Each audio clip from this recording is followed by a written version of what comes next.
Greetings and welcome to Channel Other Doc. I am Jim, your friendly Lacuna GM. I use he, him pronouns, and this is our Invisible Sun campaign, The Edge of Paradox. Invisible Sun is a surreal slice of life game by Monte Cook Games. We are integrating the directed campaign, but most of this game happens spontaneously. Also, this weekend, Anino is participating in an Extra Life event. This is Tabletop Appreciation Weekend, and Anino's playing in support of the Boston Children's Hospital. So if you'd like to donate, the link is on the screen and will be popping up over in chat.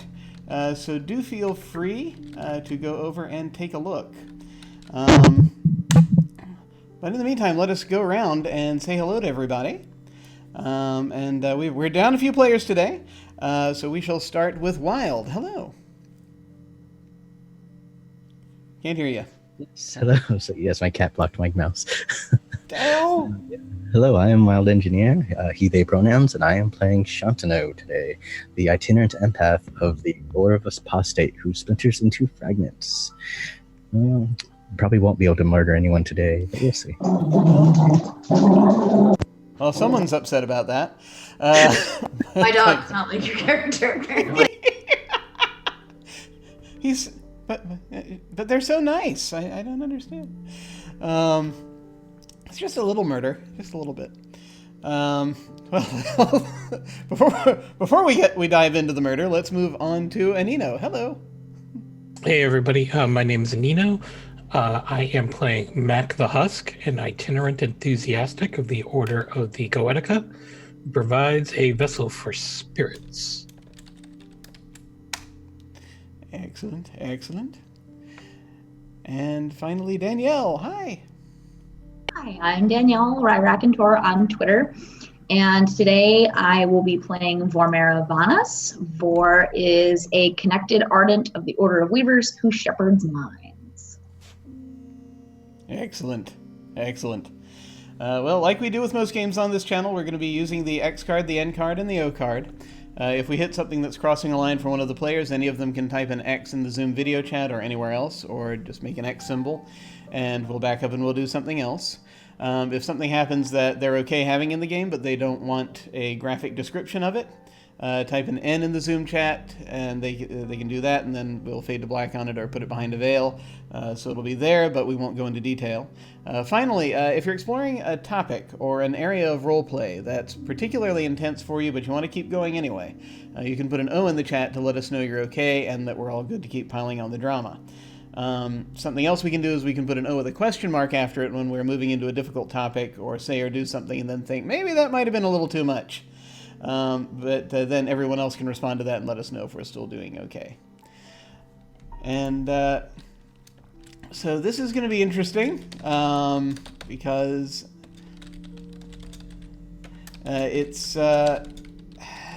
we had a number of things going on last time and several different possible directions to go in.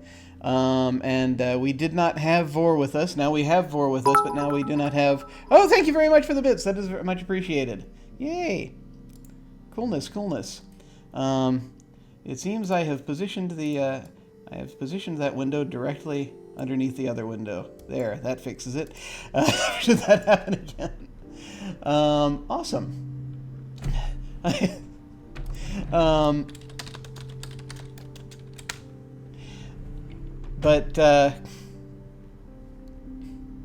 Yeah, so we had a number of things going in a lot of different directions, and so I have absolutely no idea what's going to happen tonight, so I'm excited to see how this is going to go. For a brief recap, let's see. The main things that were going on, it was sort of a discussion to try to figure out what to do about Limerence Street. That was happening at the beginning. Which is supposed to be up in the neighborhood just to the north, Silver Hill, and it's not there anymore. And for some reason, nobody outside of the people in the group, or at least who were there present last time, seemed to remember it. It is odd. But apparently there is a theory going around that there is some type of powerful magic involved that's removed it from existence and indeed people's memories. So there is something a bit weird going on there. During that discussion, it was decided, bounced around the idea that really the way to tackle the problem was to very deliberately not tackle the problem, because of the nature of the problem, and then in so doing, arrive at the conclusion to it in a one might call a Zen navigation fashion. I'm guessing. So we'll see how that goes, and how that's been going. But anyway, that was one thread that was going on. Let's see, a couple of other things.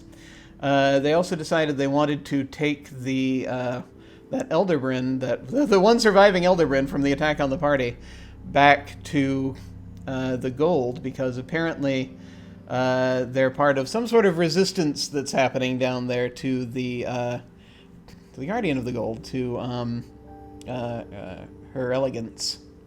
And so they were figuring out about that as they were preparing to go and talk to another Elderbryn to see if they have had information about it. They did discover that the tower that is next to Shah's place was no longer moving, and is currently being held up by a powerful spirit that is just circling around the tower constantly, because the foreman has vanished. Apparently, yesterday the foreman went off, they realized, to the night circus, and has not returned. The spirit will probably be able to keep the tower standing indefinitely, but, it has other things it would like to do. So it was kind of curious as to whether anything's going to happen there, but the spirit said, okay, if you folks can, get the foreman back, I will do you folks a favor later. Right now I can't, I got to hold this building up. And also they did then head over to see the Elderbryn in question, which was a friend of Aroshka's. It's a mime who takes different forms, does different silent things over in their own little theater. This district is lousy with theaters, we've noticed. So many theaters. But they went and they talked to the mime, and the mime responded in ways that were not talking. There was a significant amount of miming going on, and the mime was in turn sort of assuming different forms while this was happening. And so they this was kind of part of where they were sort of figuring out kind of what happened to the foreman, and they were also like, you've realized that, how do we get to the gold? And the mime revealed that they have a boat, and so they'd be willing to meet them over at the dock at whenever it is that they want to go. Because they understand, taking a criminal back to justice, that's fine. And I believe they went and retrieved the stasis pod in which that one Elderbryn is currently being kept. And I think Shah has it somewhere at this point. I can't remember who has the stasis pod, but it was Shah's. I believe it's actually stuck, or it's in Shah's mine. Yeah. So yeah. I don't think we can actually grab it. Yeah, that's right. They left it. That's right. They left it there. So it's not currently available to make the trip. So they might want to hold off on going to the gold. Also, I feel as though Vor should probably be brought up to date on what's going on, and then we can kind of figure out what's happening. So Sounds like a plan. I'm going to imagine that sort of either Shah and Aroshka have kind of split off to do other things in prep, and this boat trip will happen at some unspecified time in the future, in probably the near future. But in the meantime, you have plenty of time to do other things. So, do you folks want to do the thing where you'll three of you will end up meeting up again first, or do you want to do things individually first? Let me know. Let's just meet up somewhere. Maybe we can fill in Vor about the missing street, and maybe her abilities might be able to ferret out some information that we can't exactly access. Right. Okay. Vor probably, for the last session, probably was at the gambling alley near her house, trying to gamble away her nerves from meeting the rectifier, and also her upset at losing a bet with Mac. All the sadness. Okay, well, let's see how you did. Do you have any actual gambling like skills that you? That's a great question. I don't know that I do. Okay. I could just draw a card and we'll find out how you're doing. I have game theory and charm. I mean, those I think would come into play. I feel like those are pretty good skills for a gambler. Yeah. Let me go ahead and turn over a card, and we'll see kind of what the environment for this game is, and how things are starting out. And we'll kind of go from there and see sort of... It may not even be necessary. So let's see. What did we get?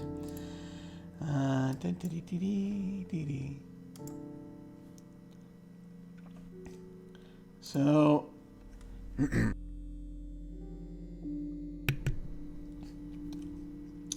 So let's see. We got the mysterious rune. I can't remember if we've had this one yet before. Yeah, I think we may have. It is the Nine of Secrets. It is right now red magic is up and blue magic is down. Its meanings are magic, mystery, and wordless communication. Words are spells, and spells are words. Runes encode words. They hide them in plain sight, store them.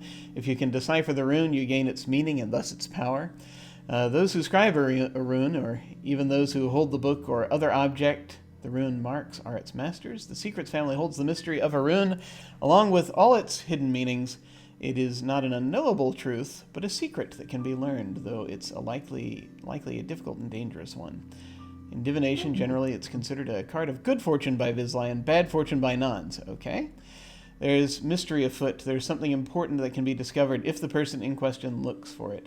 Specifically, looking for something in a book is a good idea after this card's turned. Okay, we have had this before. All right. Okay. So, methinks the question is then... Yes.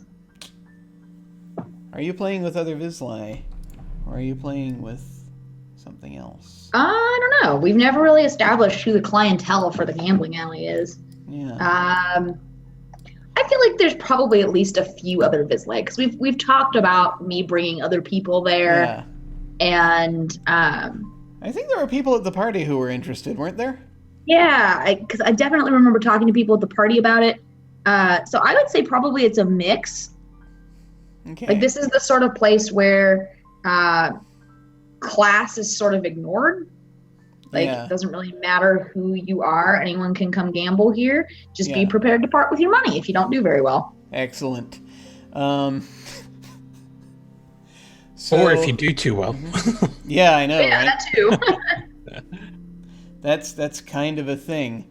So yeah, I think that amongst the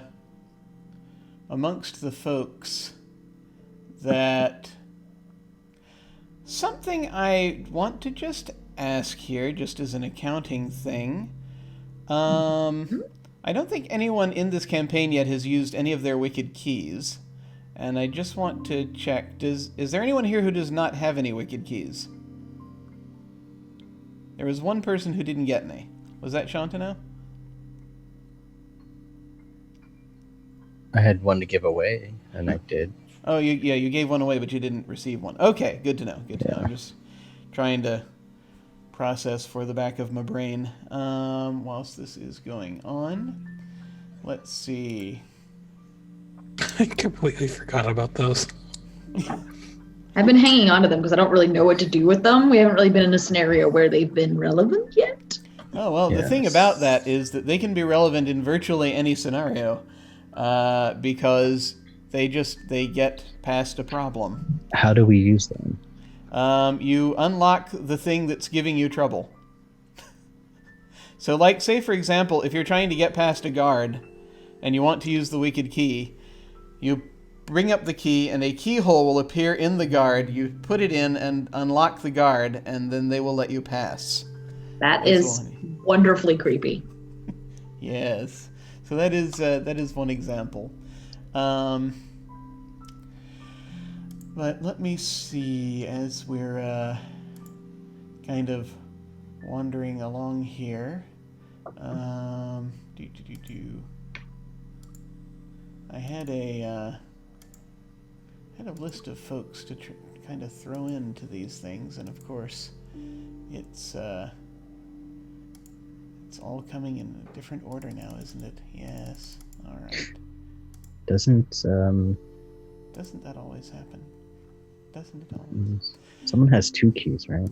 I do. Okay. Oh, yes. Yeah, someone did end up with one. All right. Okay. Here we go. So yeah.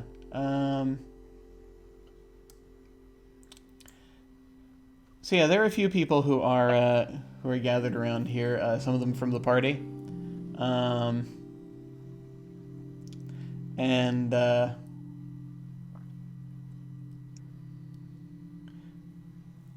it's mostly like you said, a mix of Vizsla and non-Vizsla, and at one point one of them basically will sit down, will offer I've got it, a page of a book as their stake, which is a little unusual. Do you happen to remember who we said the name of we named the person who runs this dice game a few sessions Tony. ago. Tony, okay. Yeah, Tony is a little bit skeptical because usually I think in this alley you're mostly playing for orbs. Is that right? Or that is correct, yes. Yeah. I mean, there are other odd, like, sometimes people will ante up, a nice possession or something. We Vizsla like our houses. Yeah. But generally speaking... Yeah, so this is a case where as you're kind of just this disheveled looking man in an overcoat basically is kind of hooked on this game a little bit. Is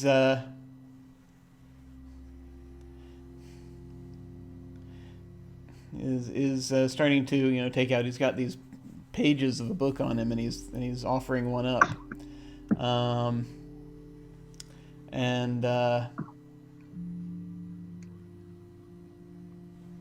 Like, can I see what this book is? Does it have a name? Well, no, because he's only got the pages at this point. But Okay. from what you've been able to glean, they might have. From what he's been saying, it's been like they've got minor magical practices on them. Okay. And so he's kind of just anteing up a page, and he's just sort of like, no, this is good, because he's run out of orbs at this point, it's one of those things where Tony's going to kind of like shake his head and he's going to look at it and he's like, yeah, okay. Did we describe Tony? Do we know what Tony looks like? I don't think we described Tony, although we made a lot of Sopranos jokes. That's fair. What do you think he looks like? I mean, I feel like the obvious answer should be James Gandolfini, but... Of course. He should be in a tracksuit. So a big kind of slightly guy with graying hair in a tracksuit. And he's like, "Oh my God, you're serious here?" And he's no, it's all right, my fellow. I've got this. It's perfectly fine. All right, okay, yeah, no, it's that's it actually does look legit. So I mean, I am too nice a person. All right, let's do this. Go ahead. You bought yourself a throw. Go ahead. And as this is going on, are you interested in ending up with one or more of these pages? Yeah, sure. Okay. What I'm just going to do is have you do a roll against. Let me look up his. Let me see his level here again. Where is his level?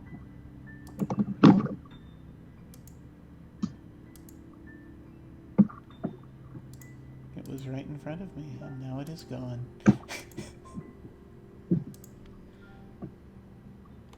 Okay.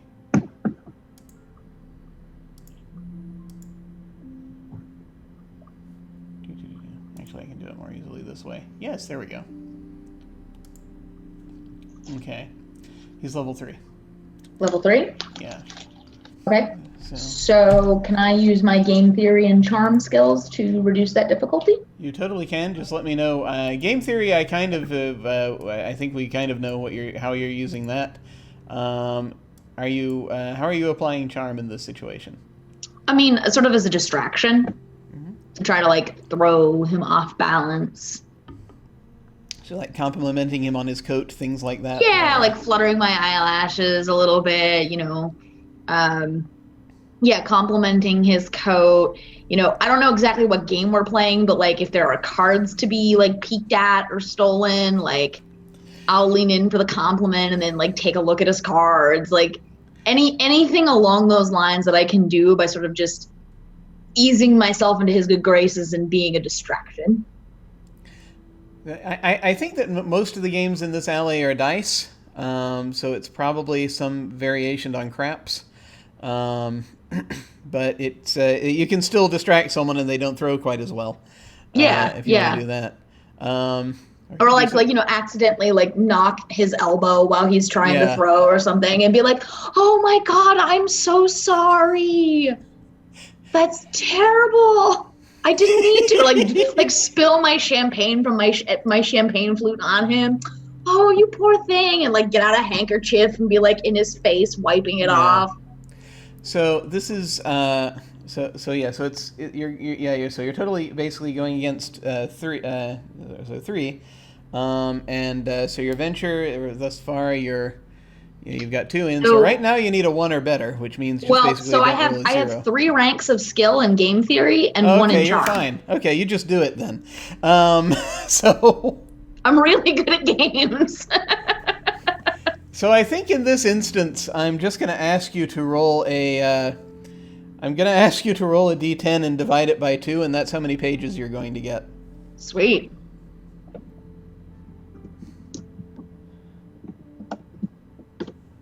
Oh, well, just 1, but that's okay. You get a page with a minor magical practice on it.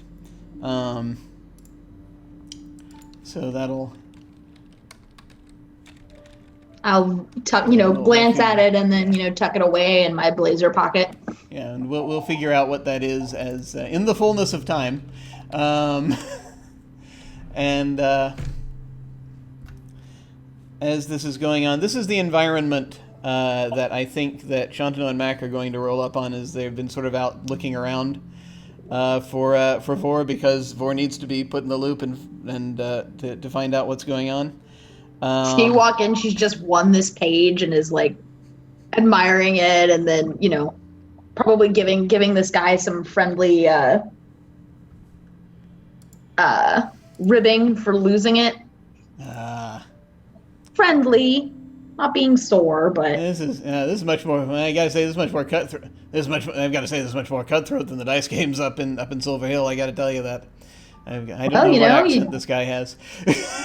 Our games are much better here, though. Well, that much is true.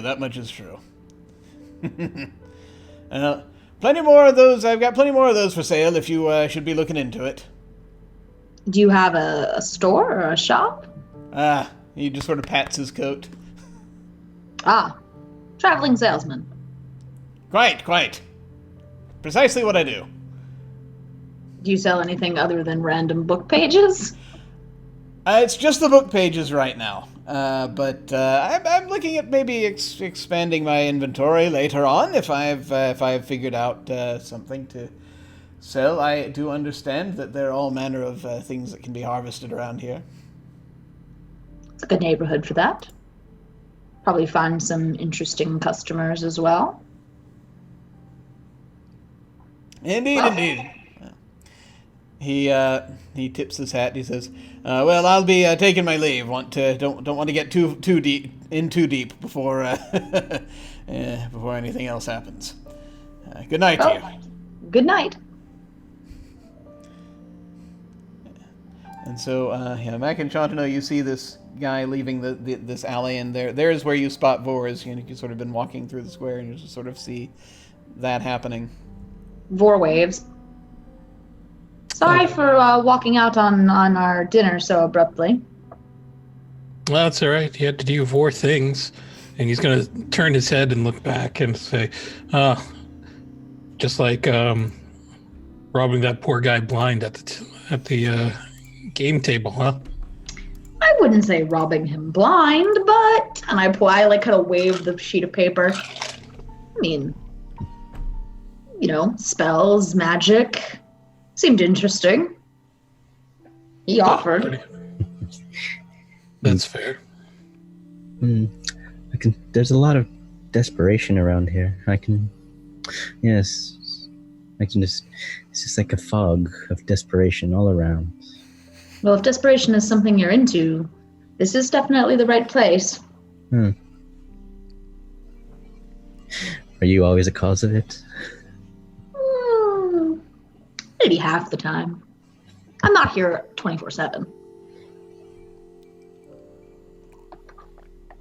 I don't run. Like right there, and he's just gonna point. I mean, yes, but I'm not always at my house.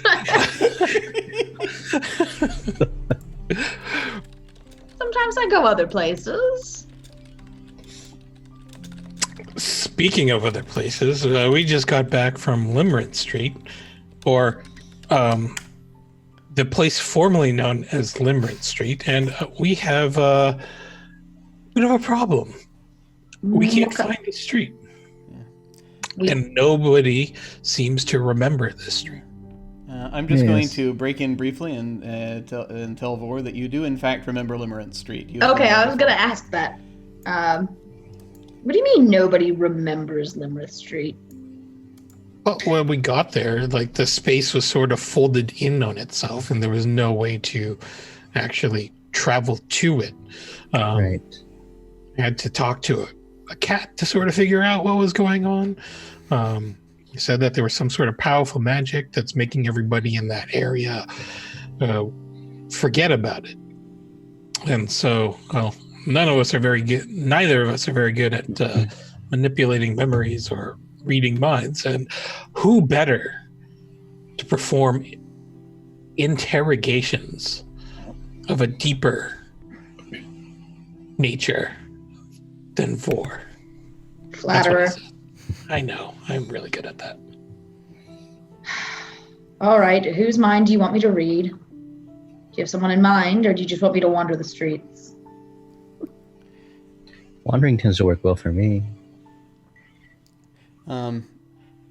I will say, at this point, Tony will kind of walk up, just sort of behind you as you're having this conversation. As there's a break in the action, he says, "Hey, you heading out?" Yes, probably. It sounds like we're gonna go investigate a missing street. Oh, yeah? Do you remember Limerick Street? Which one? That answers that, I suppose. Yeah. Now listen, you want your cut? Please. Yeah, we didn't do too great. We didn't do too great tonight. I'm hoping that it'll even out a little later in the week. Here you go. And he hands you you get it's like 5 glass orbs. There's not really a lot. That wasn't a lot to pick up this time. It's a living. Yeah. Yeah, I'll pocket those, and I'll say, well, there's always more advertising to be done. I do have access to the Eternal Party now, Tony, so, you know. Oh, nice. How'd you swing that? Friend of a friend of my cousin. You know, knowing people. Jeez, is there anybody in the city you don't know? Probably, but I'm working on it. That's what I like about you. You're always working on it. All right, well, you know where to find me. Absolutely. He turns around and goes back to his home in the alley. His like cardboard box. Yeah.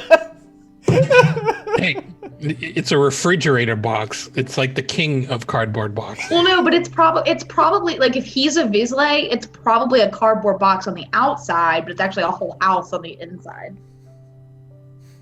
That would be pretty epic. That would be pretty appropriate.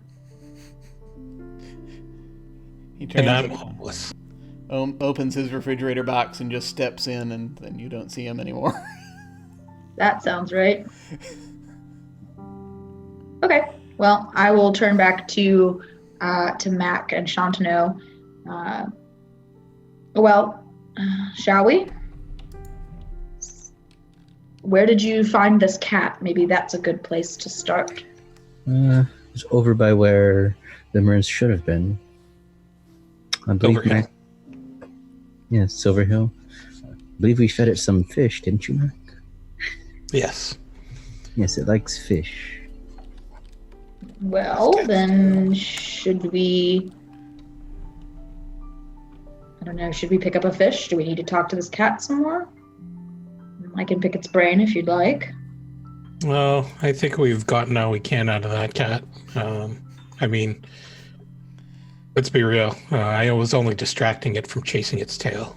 And, I think that's sort of the limit. But maybe if we try to pick the brains, get it? Pun? Yeah. Uh-huh. Right. Of people in that neighborhood, maybe we'll find something. All right, well, let's just head on over there and I'll just have a nice listen in on passersby. All right. So yeah, you're heading up in that direction, back up north to Silver Hill. I will just briefly mention, the cat didn't remember. Blue didn't remember Limerence Street either, but she was able to come up with a theory based on what you told her. So let me go ahead and let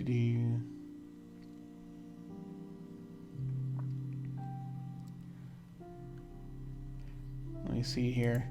Now, so once again, I've got the a sort of a map handout thing up there for Limerence Street. If you that actually will show more sort of what it is supposed to look like at any rate. And I think I can actually show this now to the audience because I did a thing. That's pretty. So that is now a thing that you can see sort of the what it is. You have to go up on Dullahan Street, which goes past the cul-de-sac. That's the fastest way up there. So you head up in that direction. The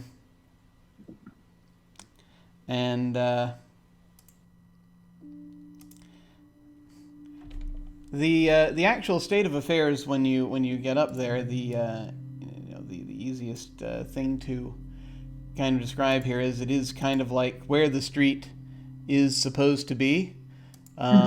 It's basically now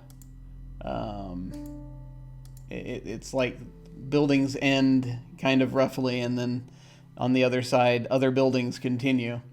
And I did do a rough approximation of what that looks like, which is now should also now be visible to you in the handouts. The non-Limerence map, which the folks at home can see now. Interesting. As a thing. So yeah, it's one of those things where it's like no one seems to notice that this is a problem. So, yeah. like, if a building was sort of adjacent to Limerence Street, does that half of the building still appear there? Just the half that is not adjacent to Limerence Street appears if it was all one building. But I think in most of these cases it's been multiple buildings that have kind of gone missing here. Huh. Okay. And does any, like, so obviously we noticed this weird, like, bisecting of houses. But does anyone otherwise seem to notice it? Like, are people like, oh my God, look at that? Or are people just ignoring it? They're ignoring it. They don't seem to have any particular... Yeah. Interesting. Fascinating. Yeah. It doesn't faze them. We don't know why this has happened? I mean, we have some ideas. Believe the foreman headed to Limerence Street before it had closed down. And I think that was the real reason or cause for alarm, because the Jenga tower was now being held together by a rather sensitive spirit. All right. Well, let me see what is on people's minds. While she's doing that, I'm going to kind of look for any of those bisected buildings or houses within the area and see if I can finagle my way into one of them. Well, that's a good idea. Sure. So my mind reading ability is I can read the thoughts of one being within close range. And so I can only really do this to one person at a time, but I would like to, sit down on a bench or, whatever convenient sitting place is nearby and just sort of generally like focus my attention on people as they pass by to see if I pick up anything that seems like they would acknowledge it, but that there's, like a humming in their brain or something like that when they see it, or anything that seems suspicious. Right. Okay. So yeah, you sit on a bench. You've got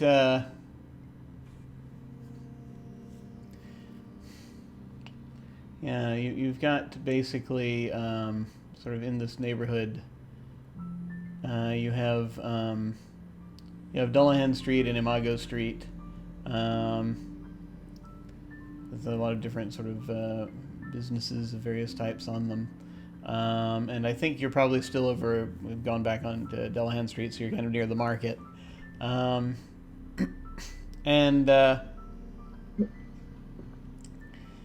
as you're kind of sort of reaching out with your mind and trying to gather impressions, I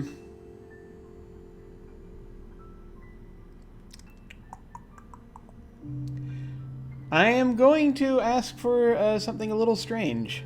All right. Bring it.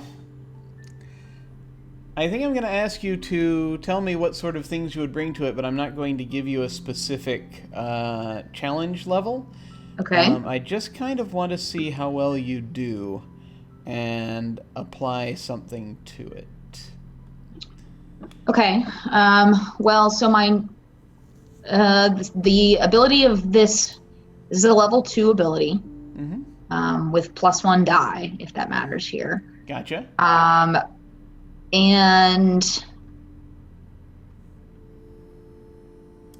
I do have a skill in understanding magic that lies outside codified practices. So if this is something strange, it's not like an established spell or anything like that, that would be something that would be helpful in theory. And that might be the only things I really have going for me at this point. I don't think any of my other stuff is really relevant.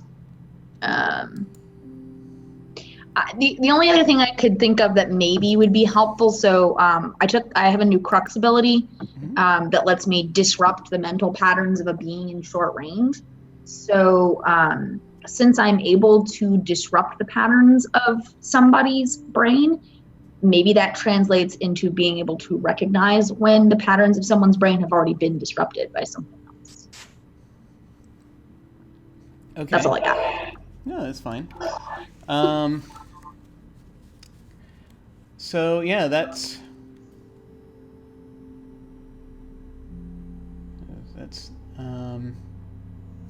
level 2, and then you were yeah.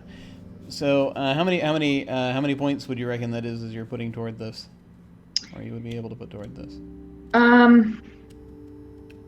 Without spending anything necessarily. I'm not going to make you spend anything because that's sort of buying a pig in a poke. I haven't told you what the challenge is. Do you mean sorcery points? Well, What no, do you like as in, so you had it's Oh, level 2 as in ability, my- right? Yeah, so you mean my vantage Yeah. or my your yeah.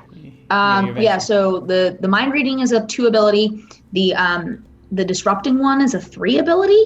Mhm. Although I'm not using it to actually do the disruption, so Yeah, maybe you want to using call it that a kind of- 2 or a 1. Yeah, using it kind of passively. Something along those range. And then my skill in understanding non-codified magics is also a 1. So Okay. 4, 5. Yeah, I'll give you a total of 4 toward this, Okay. and I just want to see what it is that you roll. And Alrighty.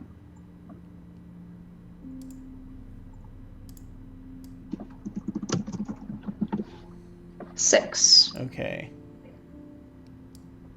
All right. Interesting. Okay. So, whilst this is going on, I will come back to you in a moment to let Sure. you know what you're going to detect here. No problem. First, though, Mac is trying to get into one of these buildings, and I'm going to draw a card to sort of see what's up here. Shantanu, what are you in the process of doing? Shantanu was going to look at for the folders again, and try to use one of their spells. Cryptophagia. I don't know if it would work, but they're going to attempt it. It's a level 2 spell, +1 die. With a wave and a word, I see beyond the wall, door, or other barrier that I touch, for as long as I touch it, as if I stood on the other side. It's a Ooh. divination spell. Okay. So yeah, you can go ahead and. I don't know if any of my cast that. spells would help with that, or skills. Would Yeah. searching help with that? I think I don't think I'm going to make you roll on this one. I think I'm just going to have you use it, and at the same time, I'm going to let me just briefly see what type of building this is and what Mac is doing to enter. I've drawn the revealing knife, which let me pull that up here so folks can see that. Which means revelation, discovery, and finesse, and we've had this before, I believe. I think we have, yeah. Yeah. Okay. Gotcha. Okay.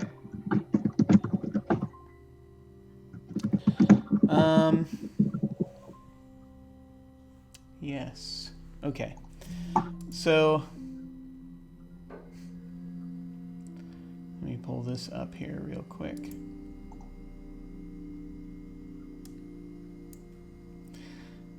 I think that sort of as you are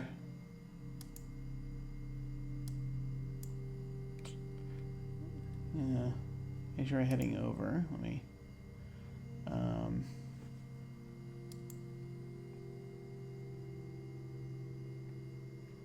yeah.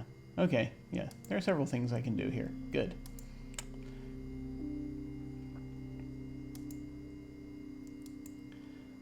So I think that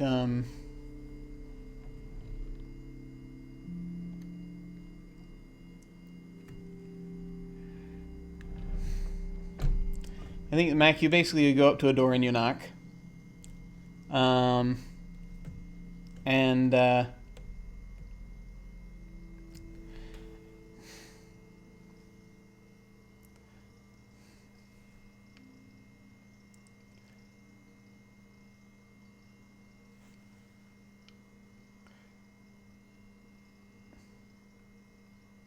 You're kind of looking. After a few moments, you hear sort of a shuffling, and You hear someone coming down the creaking wooden stairs, and the door opens. And you see a woman standing there. She is bald, and wearing sort of a brownish blouse. Looks a little bit bedraggled, and trousers. And she opens. She squints out. Hello. And as you, Mac, as you look at this person, you think you might actually know this person from somewhere. Huh. And she's just sort of looking at you, sort of squinting. Yeah, can I help you?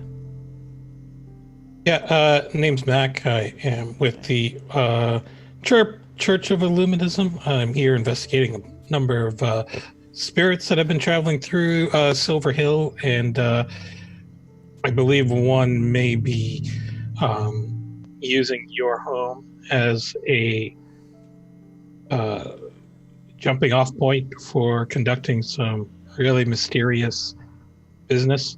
I'd like to check out your home and search it for any clues to this. Oh, okay. I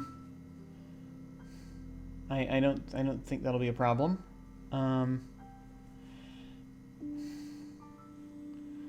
Do you want to come in? Yes, please. Thank you. And she sort of steps aside and just sort of looking at you carefully. Sort of closes the door. You see that there's there's a hallway that heads back and a wooden staircase that heads up. And she's looking at you. She says, "I'm sorry, have we met?" It's certainly possible. I'm sorry, I didn't catch your name. Ritika. Ritika. Yeah, you have No. heard this name before, actually. I have. Yeah. But it's hard to pin down the context exactly. This is a pre-war thing. But it's kind of one of those things where you think maybe you didn't know this person well even before the war, so this is probably one of those things where if there are memories to recover here, there are not a lot of them. But there's some circles you're in where it's like you've seen, perhaps spoken to this person before, but it was a long time ago. Well, Ritika, I can't say I remember. It was probably before the war. I'm sure you've felt this kind of situation before. But... Oh, yeah, absolutely. So, have you lived here on Dullahan Street for a while? And I'm going to start walking towards down the hall, trying to see if I can spot a window where it should face out to Limerence Street. And that direction. Yeah, so you're kind of heading toward the back, and there are, she says, and as this is going on, it's mostly storage back there, but yeah, it's been a little while.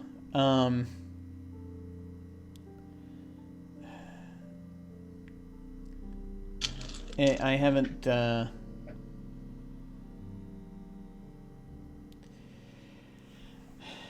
I mean, it's pretty much since I've been back, I've lived here, and I know that I moved in, probably a few years ago by those standards. It's not exactly as I remember, but what is. It's been a while. It isn't how you remember it? Is there some sort of change, or does something feel off here? Yeah, it feels... it's where you're heading right now, actually, and you're heading up to this door that's basically underneath the staircase. It's sort of where the hall ends. And the door is locked. As she's heading up to it, she's actually taking out a key as she gets closer. Well, yeah, it's one of the reasons I don't like to go in there. It's a little, I don't know, there's like a sense of loss, if that makes sense, that I didn't really identify before. Sort of stuff piled up. I don't know. Can't really speak to it. Is it a bad feeling that you're getting out of this? A little bit, yeah. And she comes up and she'll unlock the door for you. Fantastic. So Mac will swing the door open slowly and peer in cautiously to take a look around. Okay. So, yeah, there's a lot of junk in here under a lot of cloth, and this room does end with, and it's not a big storeroom, but it does end with a sort of a strangely kind of with a brick wall that's not exactly doesn't look like it quite matches the rest of the building. Huh. So he'll approach the wall, and he'll think back to all the structures and walls that he had passed through on the way.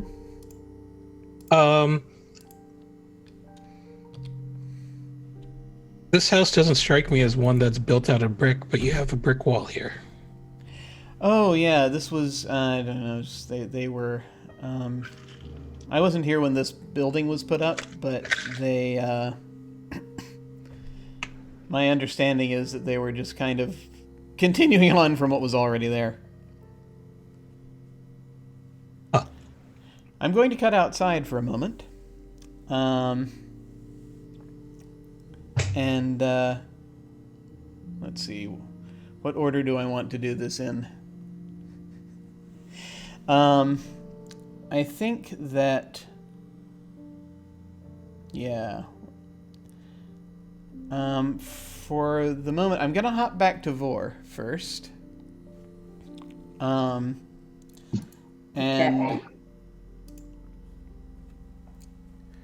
as you're scanning around, looking for minds that might know something, you're getting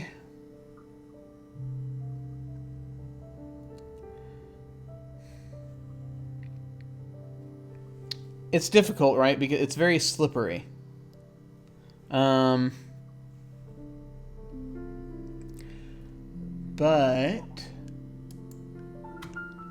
I'm going to show you something. Oh boy. Because you see a flash of something. You get the feeling that... You get a feeling from something maybe nearby, you're not sure. It's like there are eyes on you. And as you're scanning around, I'm going to show you something.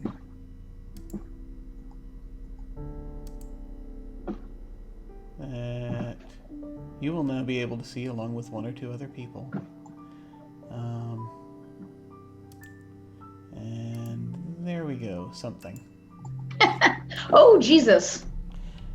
And no. I think I'm actually... I'm also going to finally show the audience something as well. Because 3 people have seen it now. So you're going to briefly see this. This image, which is as of something perhaps nearby. And then it goes away. The big old nope. Um. And Yeah. as you're still just sort of in shock at this presence, you still feel eyes on you.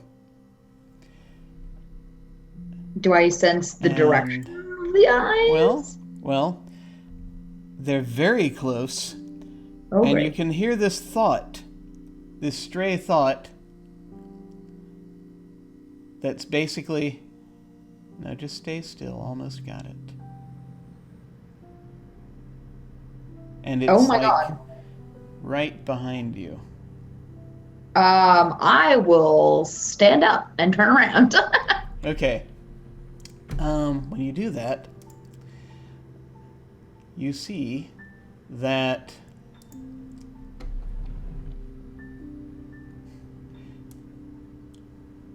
you see a young girl who's dressed kind of in rags.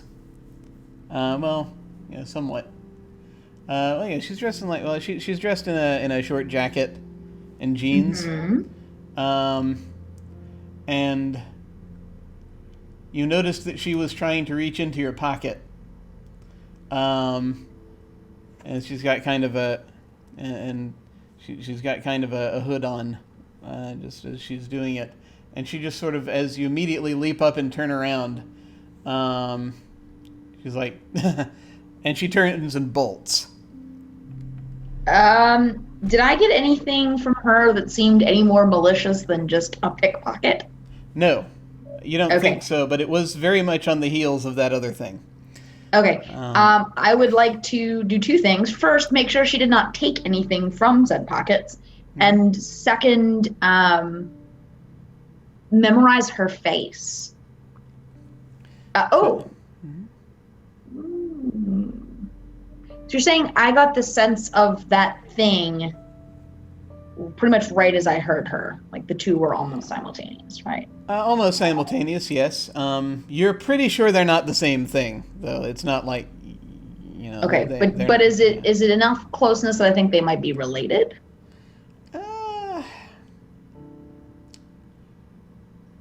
Maybe. Actually, the way that her thoughts came in, it's kind of almost as though they were a distraction for whatever that other thing was. Okay. Cool. Then I know what I want to do. So assuming there's nothing stolen from my pockets, No, she I didn't would quite like. make it. She didn't quite make it. Good. I'll do that.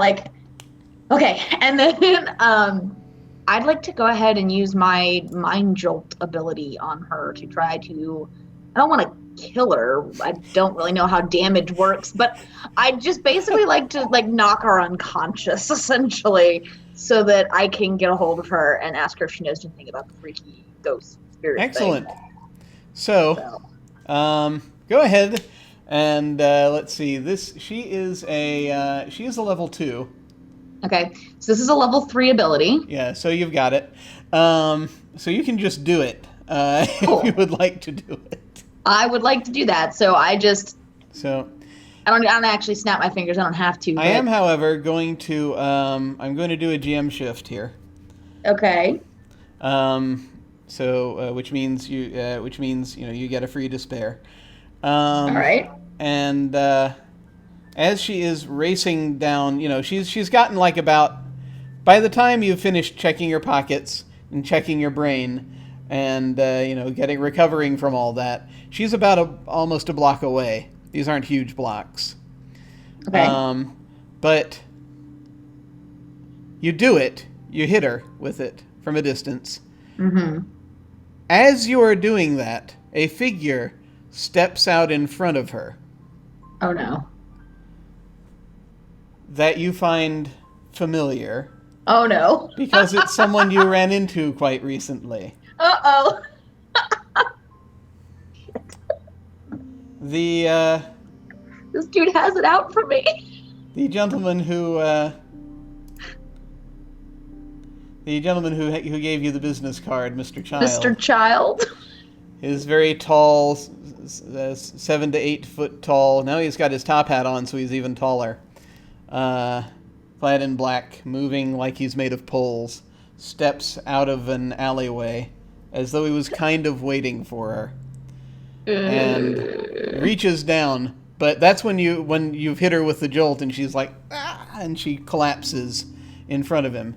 And he looks down, bending just a bit, and he looks up and he sees you. And we're going to cut over to Shantanu.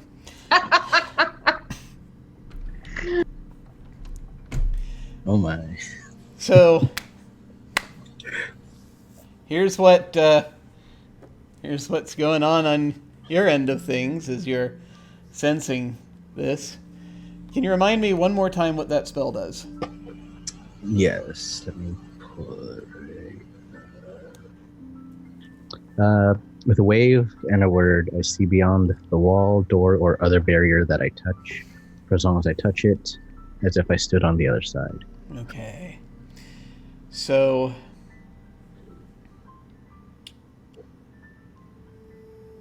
you're seeing into this room. You're actually seeing... So you can see two rooms. There's a brick wall. There's a storeroom on one side. And there's like basically a pizza kitchen on the other side of this brick wall. So it's big ovens. And the side with the storeroom, you kind of hear the muffled voices of Mac and Ritika as they're entering that room from the opposite end. But what they have not seen, that you see before you, is there appears to be a spirit hovering there. Actually, more of a... Well, it's actually more of a ghost, specifically. It's very young. I would say he looks like he's about... It doesn't say, so I'm just going to say preteen.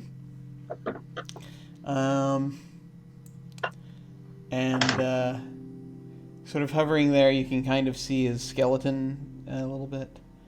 And he just sort of looks up and drifts in your direction.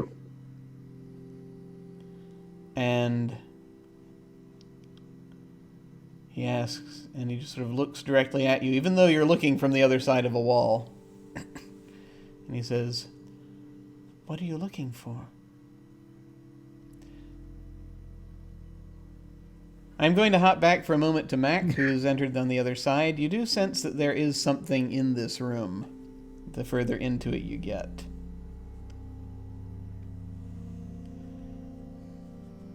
Do I get the general sense of where in the room it might be?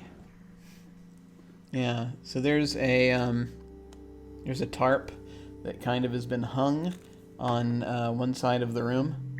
That kind of, sort of, so it's from like a big, off of a duct or a pipe, and then on the other side, kind of pinned up against the brick wall, so you can't see the entirety of the wall, but it's beyond the tarp. Huh. So Mac is just going to reach up and give the tarp a tug. Say, "I'll put it back once we're done here." Okay. And I think Mac can see this, but I don't think Ritika can. Shantanu was able to see it, of course, because they were looking very specifically using magic at this. You sort of pull this down. You see this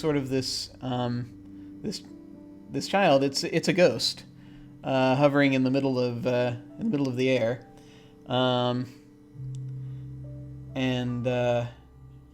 It's just sort of looking past the wall and talking to someone. Is the ghost's back turned to me? It is. Okay. And unfortunately, I have no way to actively show you this that I can think of, but I'm going to go ahead and show this little video file that I have been provided with to the audience, which is basically just the idea of the spirit, the ghost.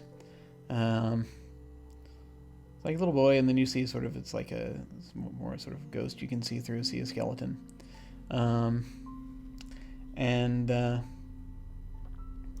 So you're looking in, and sort of this child is you've pulled the tarp back, so the child reacts. Shantanu, you see the tarp being pulled back, and you see that Mac is behind the tarp, and the boy is just sort of drifts over.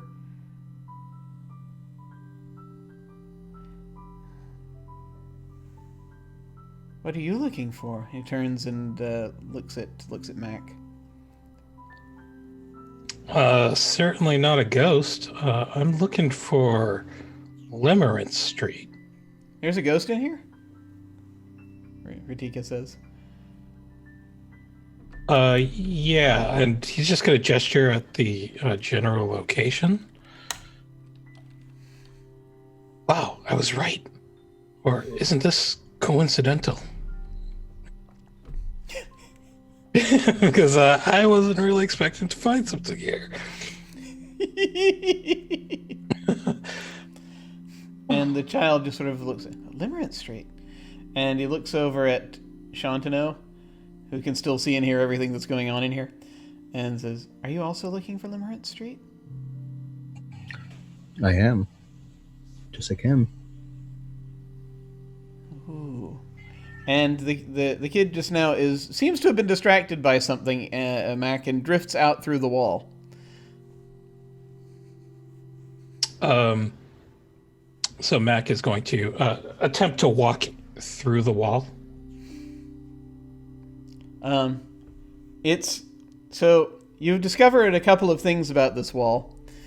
One is that the masonry is actually quite sturdy. And two, though, the plaster has a very sort of a musty smell to it. That it's brought into rather sharp relief as your nose makes contact with it. Yeah. So there's this big thud.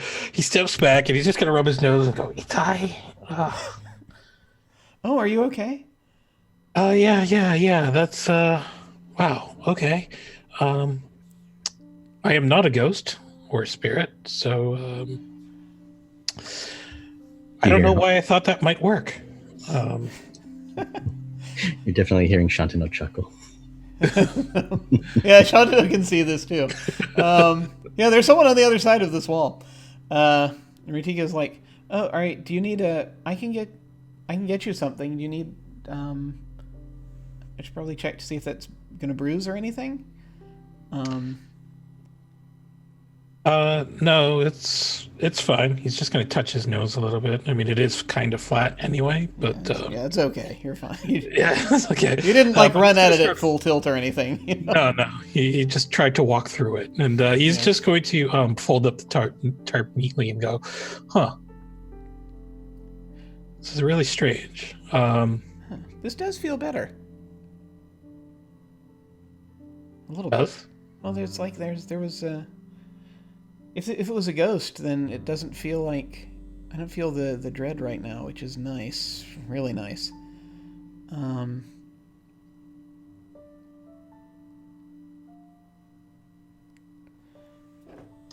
Maybe you scared it off? No, it just disappeared. Oh, okay. And he's just going to touch the wall a little bit, see if there's anything odd about it. So I'm guessing that maybe this is time to do a perception roll. What are you looking for? I'm just looking for any sort of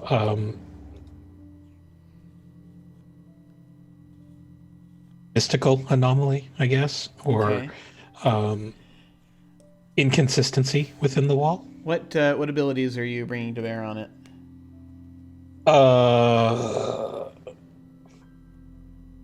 Nothing. Just my perception. Unless Okay. I'm not going to be disrespectful and try to break something. Sure. Or should I? I don't know. No, let's do it. Let me see if I can try to break something. Okay. What do you want to break? I want to break the wall. All right. And specifically, I'm assuming so the brick wall that Yes. we're talking about. Okay. Because just so I can specify, the ghost went out. It didn't actually go through the brick wall. Okay. It went through the plaster wall, I should specify. Is the plaster wall still like facing Limerence Street, or is it the brick wall that's facing Limerence? Well, actually, the brick wall is facing Limerence Street. The plaster wall is facing the side street that's supposed to connect with it. Huh. And that's where Shantano is standing right now, Okay. kind of next to the divide. Okay. Yeah. No, I'm gonna work on the brick wall because I feel like it's the safer option. Okay. That won't damage this poor woman's house. So you're just gonna like punch the wall, or are you gonna like take it, like find something like a mining pick or something to take to it, or what are we looking at here? So if I try to break the wall, do I want to actually like really hit it, or just try to find a piece that's sort of like a scab and pick at it?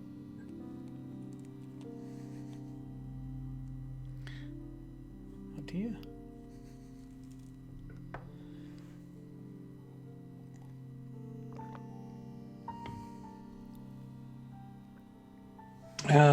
Actually, can you cut away from me? I need to research something really quick. Sure, absolutely. So briefly, Shantano, you've had a moment to chat with this child, if you so desire.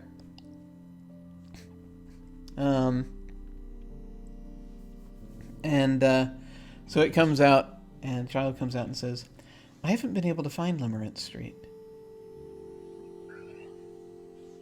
You haven't been able to find it either.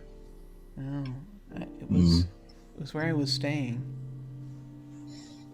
By any chance, did you know my friend over there?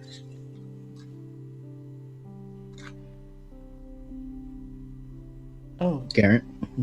was that your friend? Darren? Darren. Darren. Yes. I've heard of Darren. So you did not know him personally then? I didn't really interact with him much. I think I've seen him before. He's got like a shop.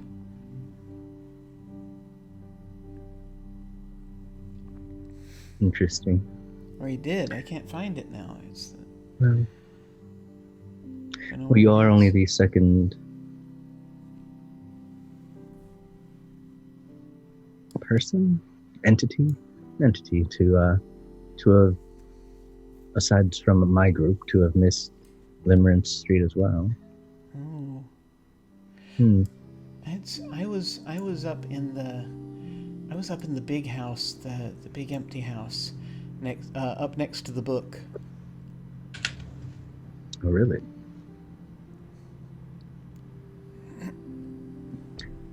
How long have you been there for? I've been there for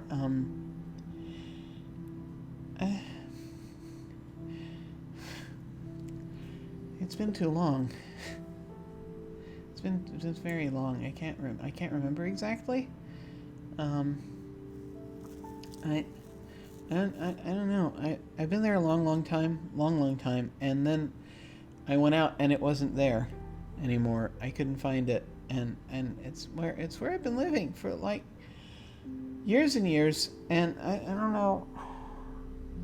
You're the first person who knows about it, and I'd really like it if you could help me find it again, because it's where I've been staying, and I don't know what happened to it.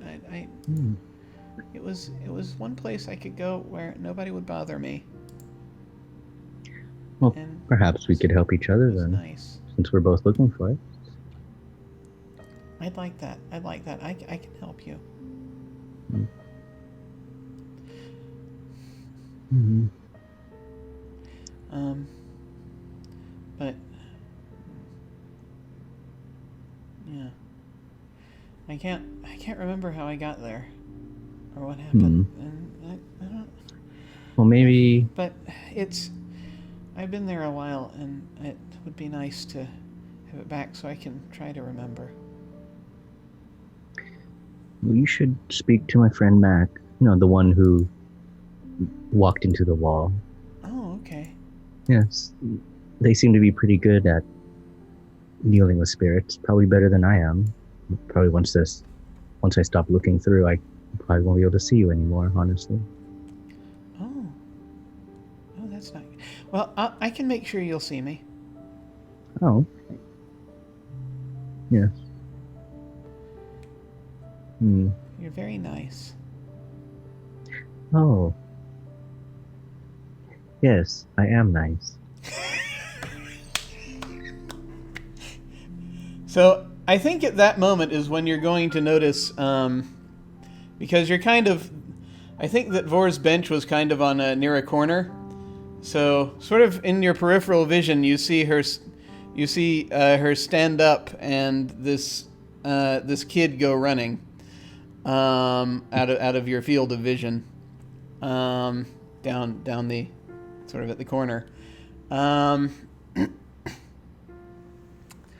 and so something's happening over there. Mm-hmm. Well, I've already told the kid to speak to Mac, so I would probably turn my attention to that. Okay, the kid will go back inside. And you're going to come out and see this, and as this is unfolding, Vor. So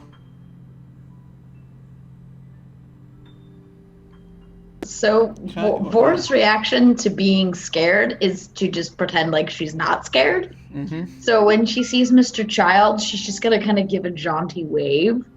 Like, oh, fancy running into you here.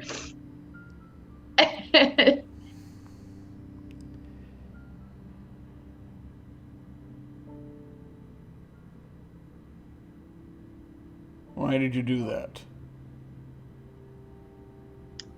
Well, she tried to steal from me. I want to know why. Did you put her up to it? Goodness, no. And he's reaching down and kind of doing something. What's that you're doing? Bringing her in. Bringing her in where? I need to talk to her. Well, if you wish to come along to the client, perhaps they will allow it. Excuse me, the client? Were you sent to retrieve this girl? He is, it looks like he's doing something to bind the, to bind the girl's wrists. Yeah, as he's doing that, I'll say, because if you were, I do believe I did your work for you.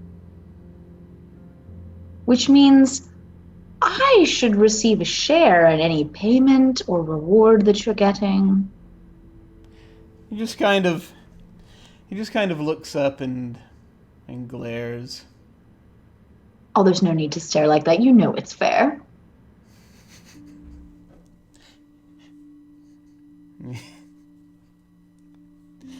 And at least let me speak to her before you tow her away.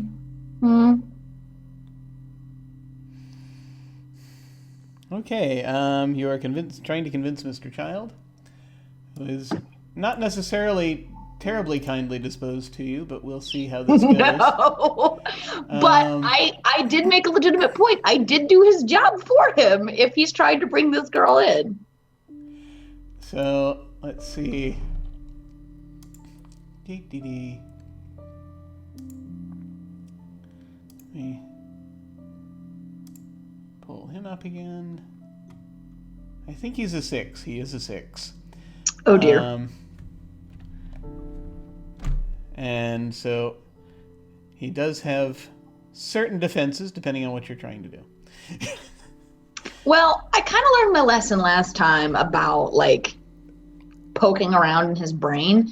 Plus, at this point, I don't actually have anything that lets me like influence someone's brain. That's still farther down my focus tree. Yeah.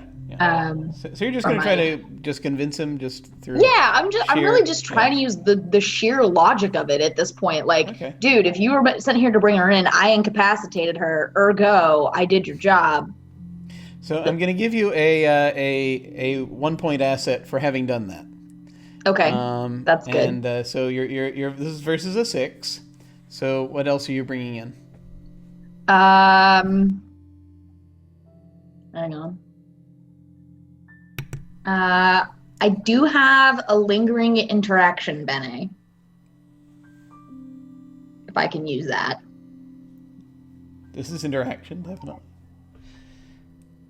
And my charm skill. Mm-hmm. And how many levels of charm do you have? Just one. One, okay. And yeah, I think that's pretty much all I got. Okay, that knocks it. Shantano, you see this happening, so that's going to knock it down to 3. Shantano, if you want, you can help, but that's if you have a way you would like to. Let me see.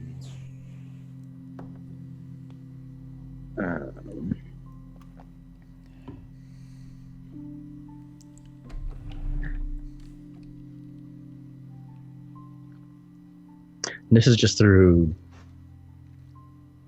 You're just trying to logic him. Yeah, I'm not like actually threatening him really or anything. Yeah, I'm just trying to logic him into letting me talk to this girl. Also, I have not told anyone about Mr. Child at this point, so that. Yeah, I would, at this point, the only thing I would do would be something defensive. I don't really have anything that could help with that. That's okay. So. Sure. No problem. Okay. So you're looking for a 3 or better, basically. Okay.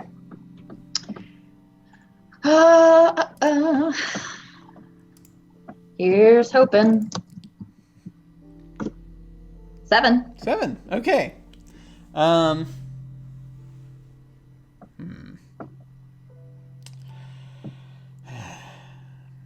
Very well, if it will shut you up. And he basically reaches. So he goes down and he waves his hand over her head, and just lightly touches it, and she's like, she sits up. But she's restrained now. Yeah, right? she's got her hands are in these weird Escher-looking cuff type things. Okay. That it's like this kind of. It's like if Picasso drew a pair of handcuffs, basically. Cool. All right, I'm gonna come over and just sort of kneel down next to her. Not like I want to be intimidating, so I kind of want to get in her face a little bit. Like she should know she made a mistake here, and I also would like to focus my mental mind reading abilities on her right now, so I can know if she's lying to me as I'm talking to her. And so I'll just say, why did you try to pick my pocket? Who put you up to it? You looked like you had money. As I hear these questions, I'm going to cast, Valuable Acquaintance on her. The same thing I used in the first day, where they start rambling. Oh, okay. Someone who does not wish to speak to me becomes very talkative. They're not necessarily willing to say what I want, but at least they're not reticent. Nice. That's good. With the rambling and the mind reading, I can get a lot. That's good. What level is it? That's level 1. Okay. So she's a 2. So you'd need a 1 or better, unless there's something else you want to also bring in here.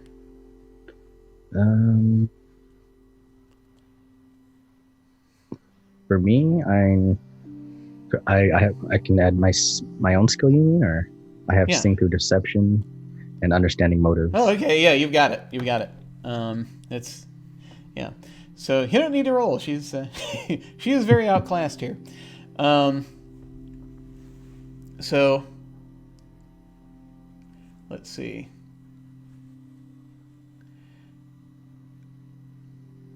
Yeah.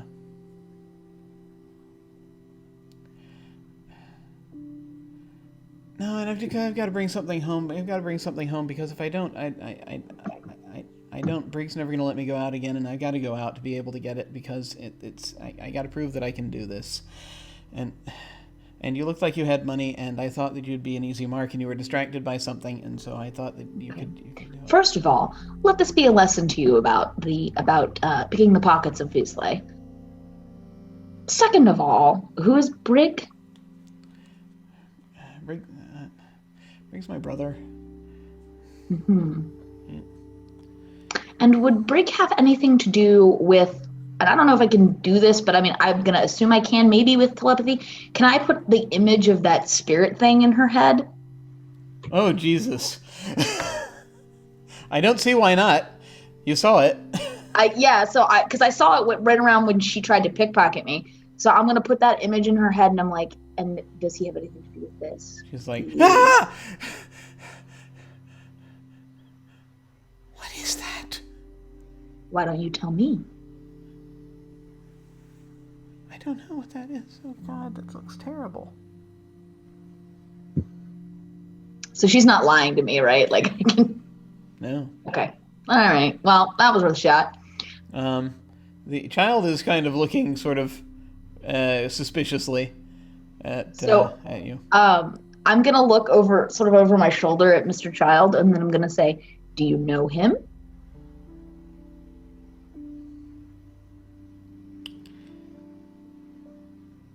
You just put the image in her head, right? Yeah, I didn't put it in his. I'm not poking around in his brain right now. Yeah. He says. I learned that one, that was not a good idea at the party. So he says, "I presume you're looking for someone." To me, he says that? Yes. Something more like.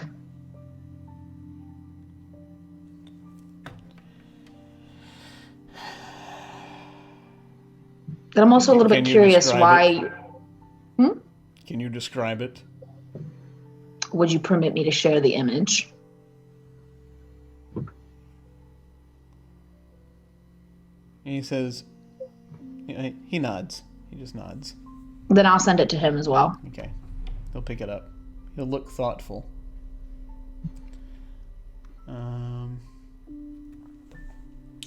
Okay. That's interesting. Okay, he's a 6. And he might have... 6. And funny thing is that he's sort of looking at it and is like...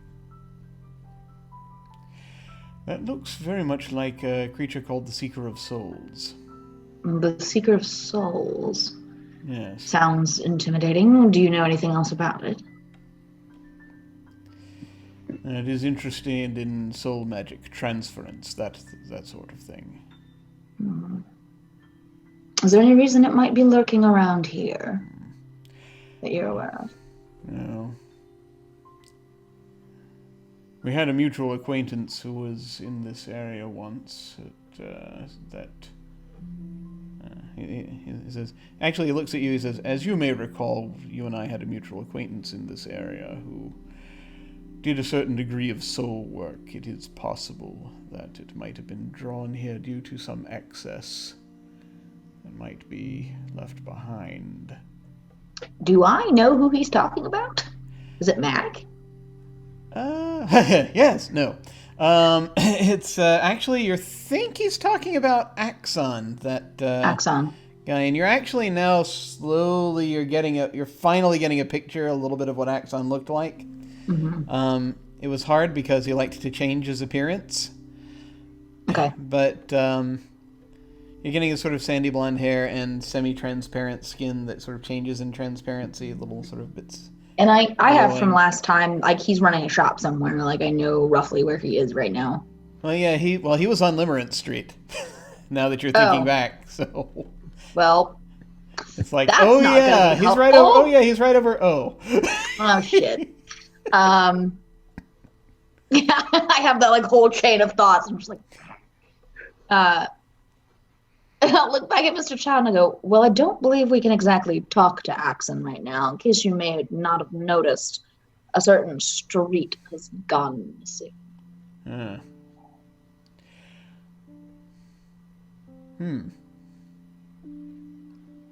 Yes, that does rather present a problem.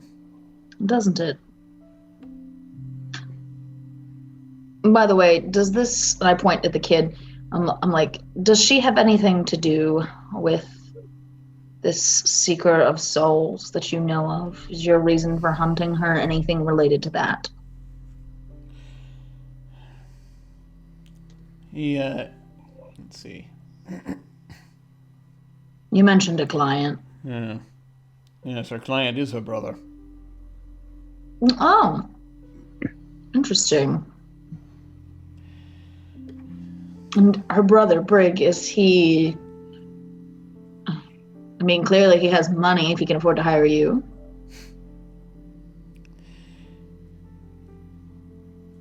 He's been on both ends of the client bounty relationship before. Haven't we all? Well, I suppose you can have her then. She doesn't seem to know anything.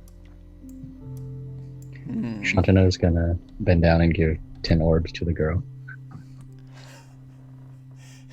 She's sort of coming up, she's like, Shantano, you're so nice. You're having good moments. Yes, I am nice.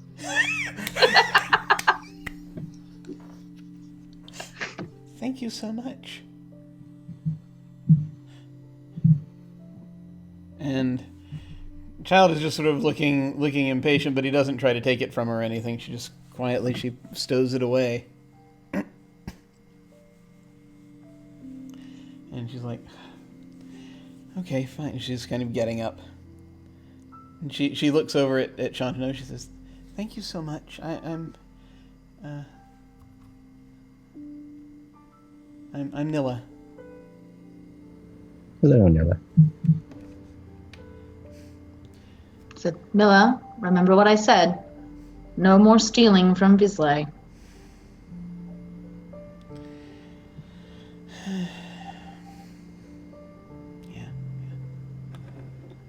And Child just puts his hand on her shoulder. He's like, Shantano's gonna call after. If things get too rough, I do have another coin I can give you.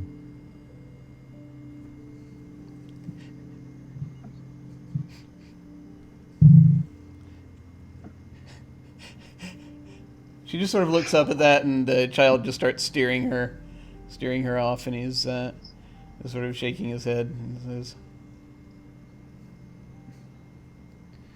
he says, if we are done here.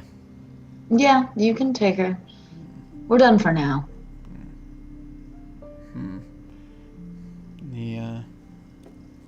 He says, kind of is just setting off, I have no idea whether that is a fool's errand, but it's been a while since I've been down here specifically, so. He shrugs, he says, right. But it is rather odd that it's no longer here. He turns and he takes Nilla away. Okay. So, Mac. Did you figure out what you wanted to do?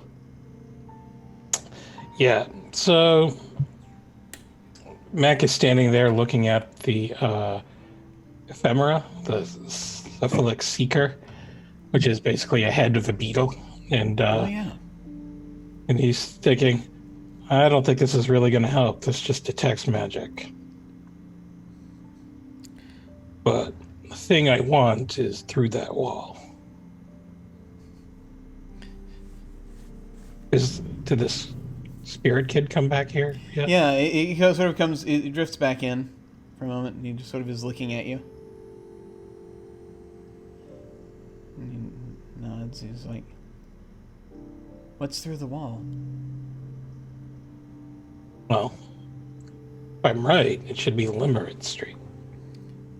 So that's why I'm here. I've gone back and forth through that wall, and I haven't found it. I looked and I looked. What do you see when you look through that wall? People cooking. That seems kind of normal.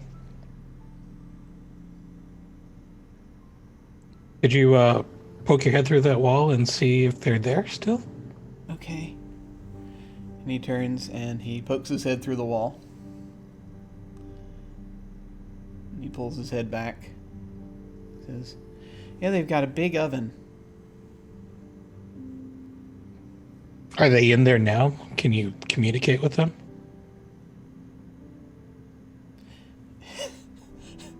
Says, yeah, I last time I did that, they weren't too happy though. Oh. I mean, if you think it'll help, I can try. Here, say that you're here on Church of Illuminism business, because that always works for me. Okay. All right. I'll do that. And he turns, he goes through the wall, and a few seconds later you hear a scream from the other side.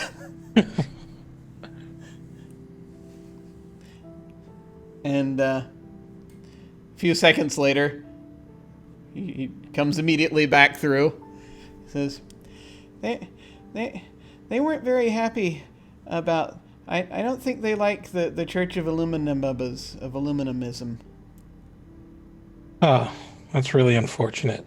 And he's gonna, Mac is just gonna turn back and glance at Ritika and see if she heard the scream. Yeah, she heard the scream. She was like, oh. I think I better see if they're okay. Are you gonna be alright here? I'm sorry, see who's okay.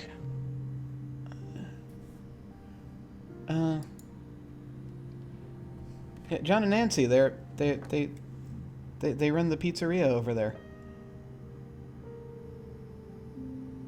The pizzeria on Limerick Street? No. On what? No, that's no, that's Jim has forgotten the name that should be right at his command. No, that's Imago. That's Imago Street over there.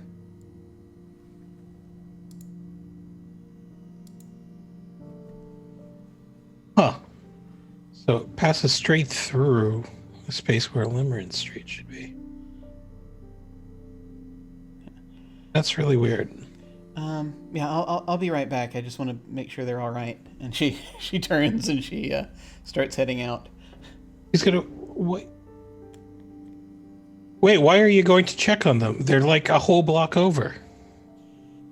Yeah, but Nancy just screamed. Don't you think that's weird that she screamed from a whole block over and you were still able to hear it?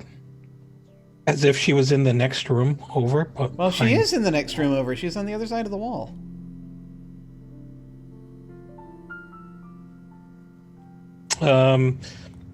He's just going to motion the ghost child to follow him, and he's going to step out of the house and, sort of try to keep that brick wall conceptually in his space, mm-hmm. and see if that's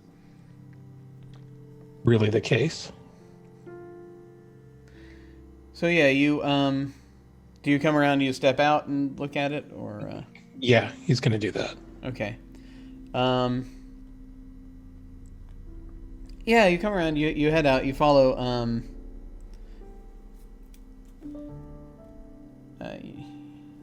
you follow Ratika out, and she heads over around to another door that's on the other side of the brick wall. And it does look like it lines up. It's not great architecture, and it still kind of looks a lot like, someone stopped building one building and then started building the other.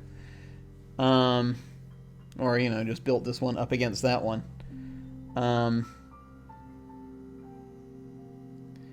But it does look like that's about the right placement for the wall based on where she enters, and you can kind of see there's a little window you can look in and you can see into a kitchen. Jesus, this is so bonkers. Listen, kid, what's your name? I'm Thomas. Thomas, my name is Mac. Do you know what a vessel is? Like a bottle? Yeah, I guess you can call me something like that. I can carry spirits with me. Ooh, that's interesting. I'm having trouble understanding your memories of Limerence Street, though. But perhaps if we connected, if I carry you, and myself for a little bit, and you can share your memories with me, perhaps I can figure out where Limerence Street has gone. Oh, okay. If you're sure. Sure. Can I do this? Is he actually something that I can... Yeah, I think you can pretty much, have him just sort of enter your mind space and kind of back and forth a little bit. All right. So Mac is just going to casually roll up his sleeves to display his tattoo. And then he's just going to enter a meditative state. And, when he feels ready, he says, pass through me. Okay. And he does. And this is where Jim is going to draw a card.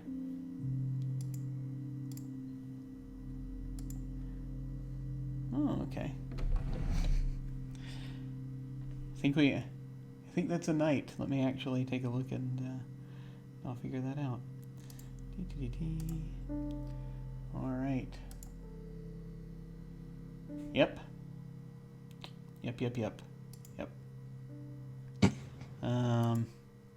That is the questing knight, which is the apprentice of visions, which we've had possibly more than once before.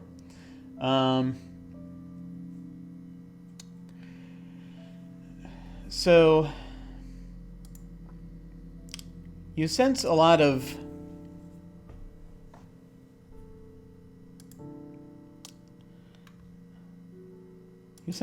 things, but notably you do sense that his memory is very jumbled.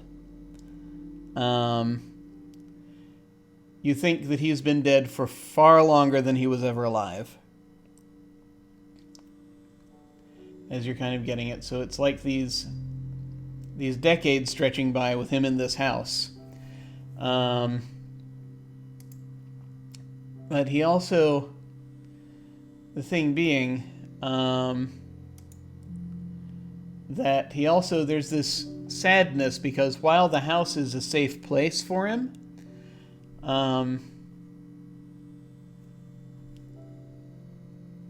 it's also a situation where he can't move on, and so he hasn't seen his family for a very long time. So there is a lot of sadness. He mostly just spends time watching things on the street. And so watching things happening on Limerence Street.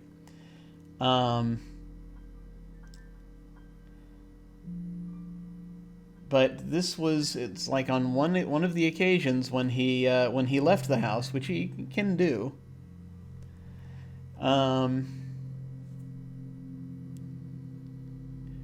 he was chasing some rats down an alley.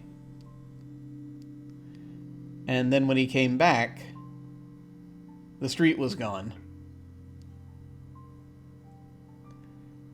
And he was very, very sad about it because he looked for quite a while.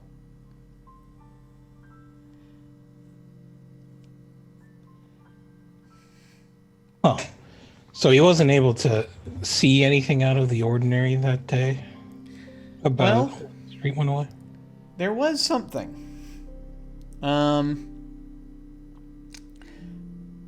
It seems like there was... Yeah, he did see somebody, like a couple of people, talking very concerned, and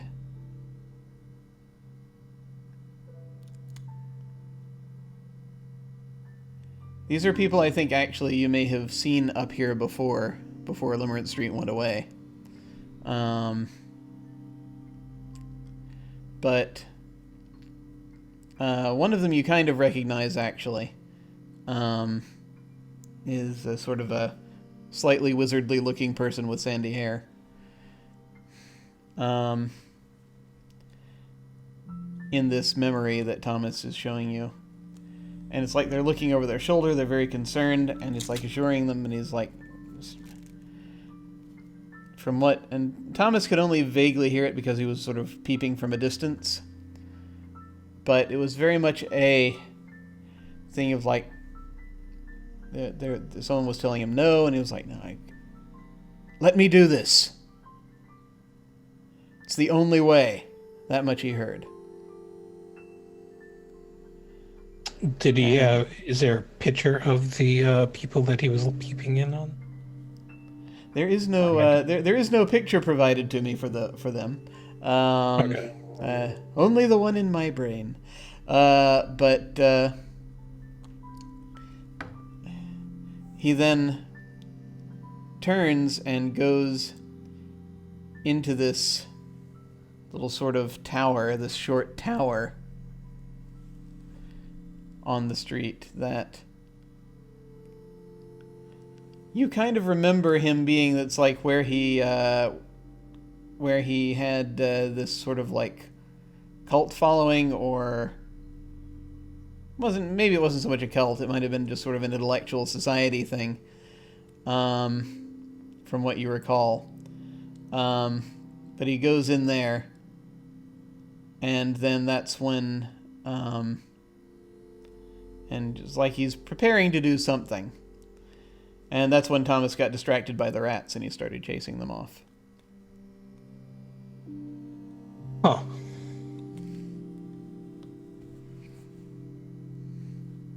Well, that's a dead end. You don't mind chilling in here for a little bit, do you, here, Thomas? I can hang out for a while, yeah, sure.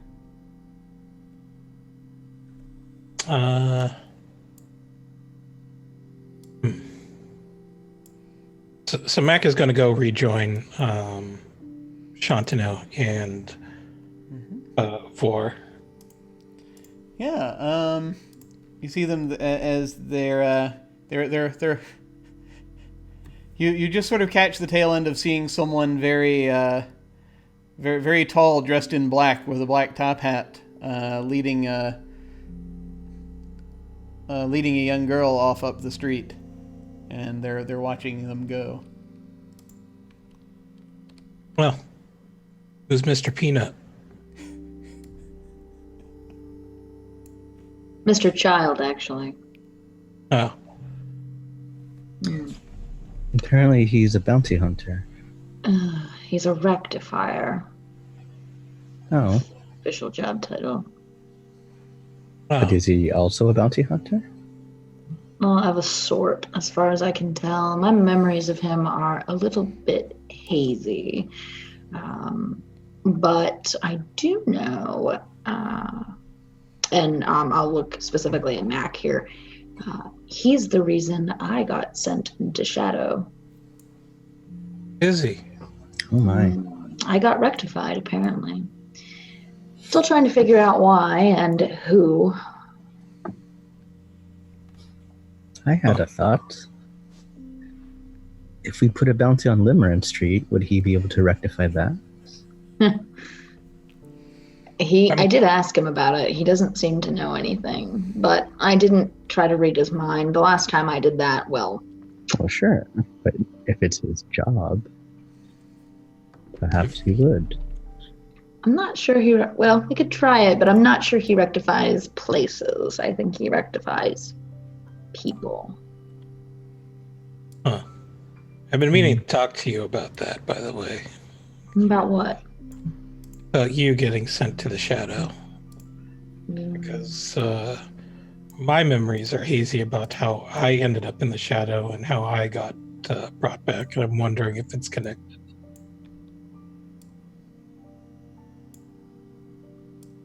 Possibly. I don't know. The only real lead I have is someone I used to know. His name is Axon, and unfortunately, Axon's shop was on Limerence Street, so if we want any kind of information from Axon, we're going to have to get the street back. Yeah. Mac, do you think the name of that guy was Axon, now that Vor has said it? Huh. So Axon was one of the guys who might have been responsible for the difference of Limerence Street? Yeah, the one with the sort of sandy colored hair that lived in that sort of tower looking thing. We don't see a tower though anymore, right? No, it's not there. The street's gone. Yeah. Is there a can lying around? Yeah, sure. You're near the market, so. Yeah, absolutely. He's just gonna go in and he's just gonna get a can of something to drink. Just stand there on the curb and just stare at where Limerence Street is. Mac, can I show you something? Sure. When I was listening to passersby, I got a flash of something. And with your permission, I'd like to send you the image. I don't want to be rude, but easiest way. Sure, why not? And I'll send Mac the image of the Secret of Souls. So a couple of things are going to happen now. Oh no! So, Mac, you have seen this before. You recognize it. It was the thing that caused me to pass out, wasn't it? Yes. When this happens, Thomas erupts from you, terrified. He immediately is like, so. Yeah, he's not really. You basically feel him like flee immediately so after you see this. So, Jesus fucking Christ, that thing again. And, You've seen it before. yeah, and Mac is just going to chuck his drink, regardless of how full it is, in the direction of Limerence Street. Just freaked out. And, it's like, yeah, that was the thing that, caused me to, pass out. No, that thing attacked me last time I was here. Well, that's the only thing I can find that seems to be related to this. I picked it up listening, and Mr. Child says that it's something called the Secret of Souls, which I don't know anything about that, really. Souls aren't really my business, but I figured you might, maybe. I have no idea how I would mess with that thing. Just gonna scan the area. So you say you saw it, but it disappeared? Well, I wasn't really seeing with my eyes, if that makes sense. I was listening to people's minds as they moved around, and out of character, did I see that in someone else's mind, or did I just like see that thing's mind? No, I think you saw that thing, and kind of, yeah, you were getting the presence of its mind. Okay. You feel like it's not an entirely corporeal thing, or it isn't always corporeal. Okay. And I sensed its presence. Almost like I was feeling its mind nearby. Huh. One ugly thing.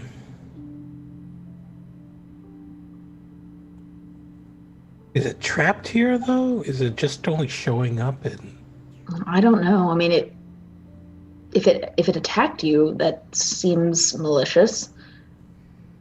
It definitely. When I was trying to go to that alley and point in the vague general direction of the alley that he met Blue in. Yeah, that's further down on the other street, on the other side. And Well, you gesture in that if direction. this may be a horrible idea, but if we want to go down there, and maybe if it follows us or comes in our direction, I can try to poke around in its mind a little bit more. I only caught a flash of it in passing, but if we can get a more established connection, perhaps I can speak to it or interact with it in some fashion. Perhaps, but we seem to be a little short-handed. Maybe I should dial a friend. That's probably a good idea. So, Mac is going to look for a quiet or more tucked out of the way place where people aren't just going to pass through, and he's going to start drawing a summoning circle. Okay. On the ground. Yeah, I mean you've got this place is full of alleys, so you can do that. Yeah. So he's going to draw that, and he is going to call out to let's see. It actually works. He's going to call Sir Godfrey. Okay. Let's see if I can cast my mind back. Okay. Polar bear spirit. Yeah. Kind of a knight. Yeah. So,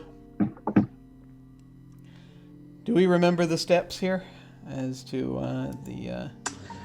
Yeah. So he's going to use a type of colloquy, and he's just going to use persuasion.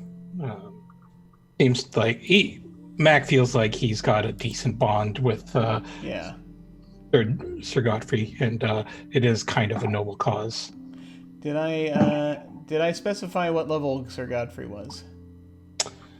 No. Okay. Which that could put a damper on things if he's way out of my league, though. I don't think he is necessarily. I think I kept him at something like I'm in the back of my head. I'm thinking 3, and so that's what I'm gonna go with for right now. Okay.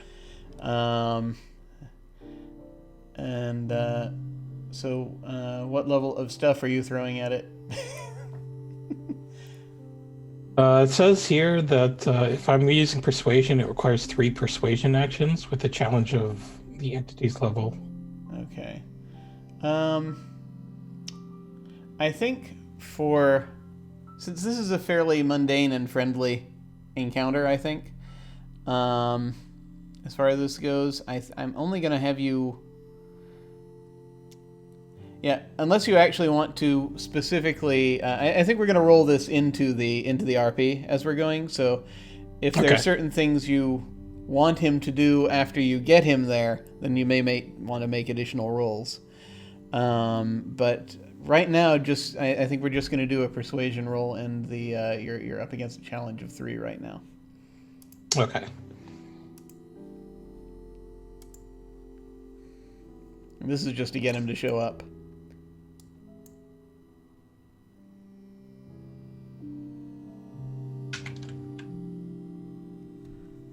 Oh.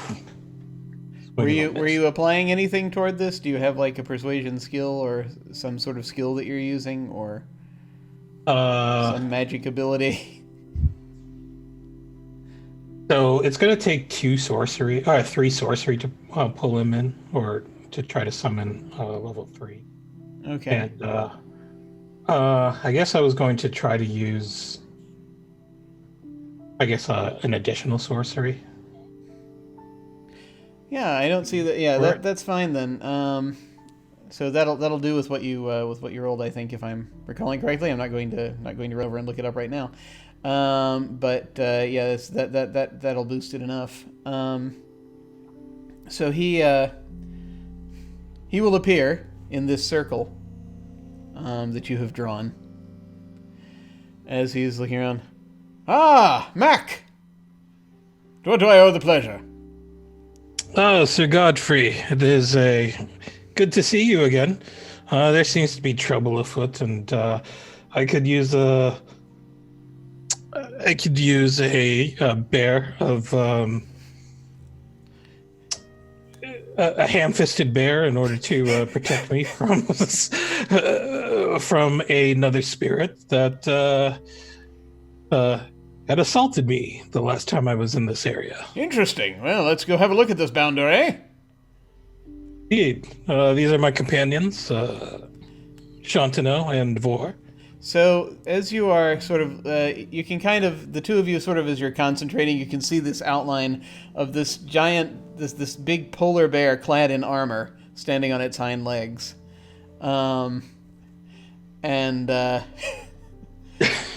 It's just sort of looking at the two of you. Hail and well met!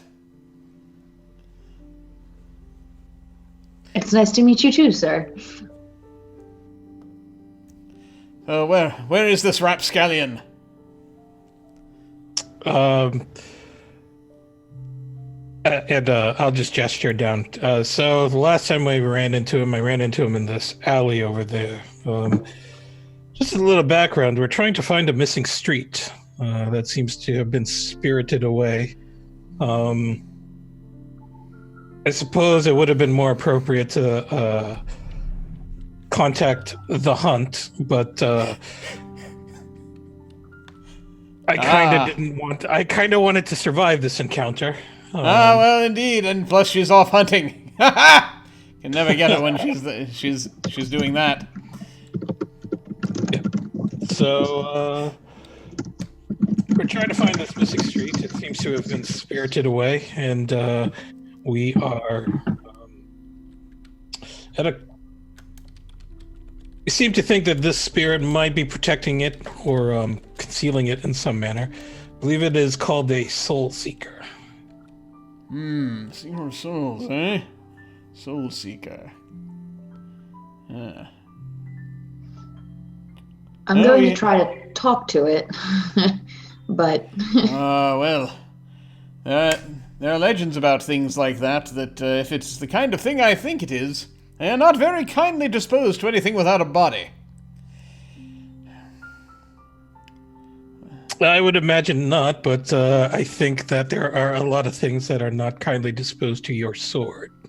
That is fair, that is fair. Well, let us see if we can stare this thing down, eh? You're the best. If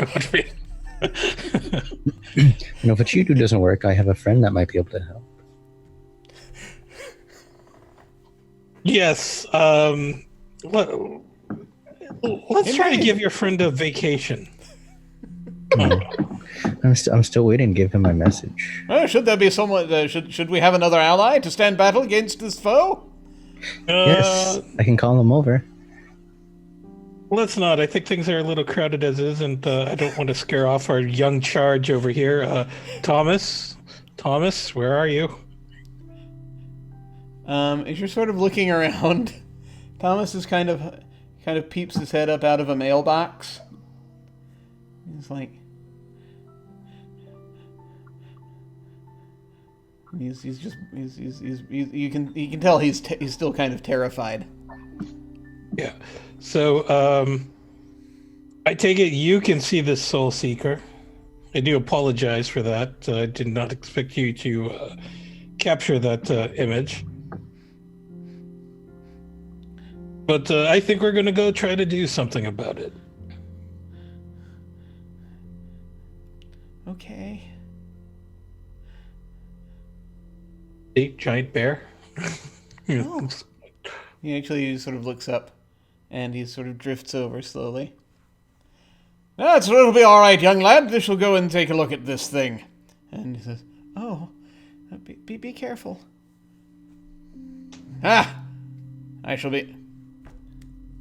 take the utmost care. No worries. And he sort of leans down. He pats Thomas on the head, and he's like, "Oh, okay." And he kind of drifts further back, and again, sort of using magic, you sort of realize that there is something that this Shantano can see Thomas. He's remembered finally to actually make himself appear to you, and he sees that he kind of sees that you're there talking to Vor, so he'll appear to her as well. And he's this is a little kid. He's like a preteen. And he just says, well I hope you don't mind. I'm gonna hang back a little bit when you go look at this, if it's over there.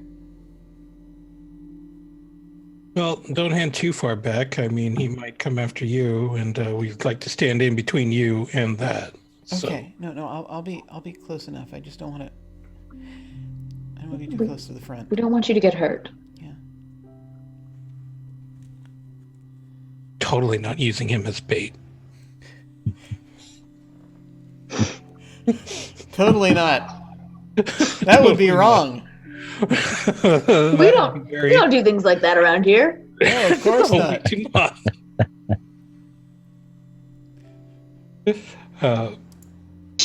Vor says as she shares a look with Mac. Yeah. I'm like, yeah, totally not. Totally not. Well, shall we then? Yeah, let's shall. And see if we can talk to this thing and find out if it's responsible for what happened. And if we can get it to stop. Or if we have to fight it. Definitely a possibility. Okay. So, you head over to that alley on the other side.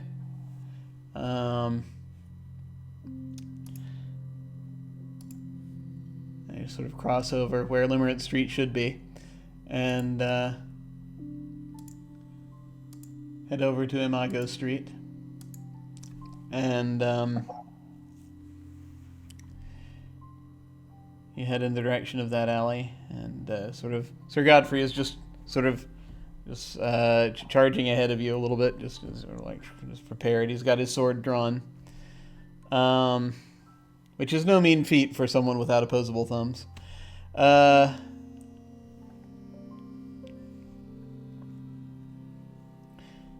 And you're all kind of looking around in this sort of narrow, dark alleyway. And let's see.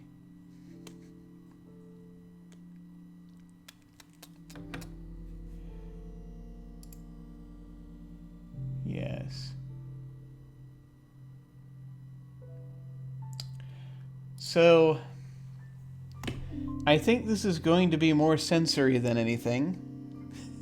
What is about to occur. I will draw one more card to kind of assist me in flavoring this. Let's see what we get. Okay.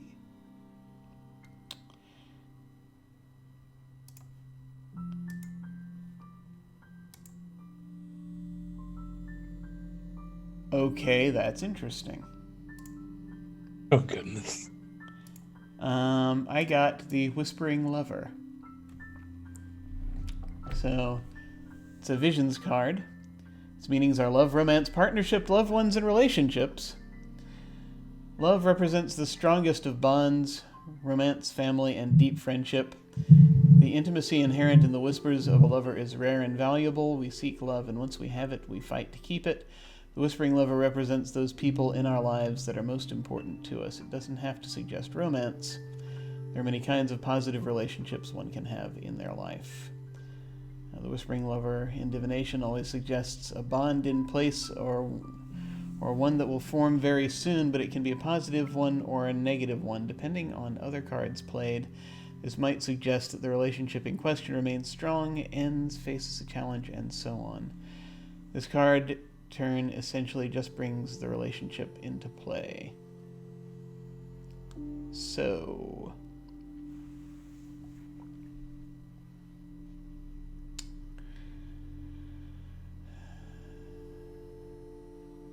okay. Knowing what information I have to impart to you, I'm just trying to flavor it appropriately. So, you're sensing around. Yeah, and I do have telepathic speech ability now as well, so... Oh, excellent. Yeah, so I can send and receive. That'll be great. I know. Just handing you weapons. I know, right? All these shiny knives. These are wonderful. So yeah. All right. I'm going to need anyone who is reaching out with their senses right now to make a roll for me. And the challenge of this roll is 8. Oh, God.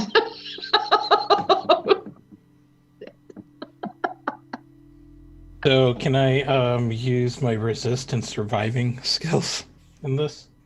Yes, they are appropriate to this situation. I also have resist, and would like to apply that. Yes. Yes, that would be appropriate. I don't know if Shantano would know what to be looking for. I don't know if he would actually be trying. Okay, yeah. If you're not, then you don't have to make this roll. I don't know if... Does the level of my abilities help me at all here? Like... I think it reduces your challenge by 1. Yeah.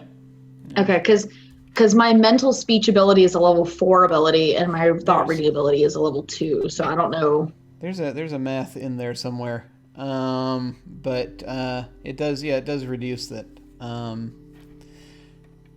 So for this circumstance, if you want to use the level 4, I'll let you use the better of the 2. Okay. So you can drop it by 4, so you'd need a 4 or better.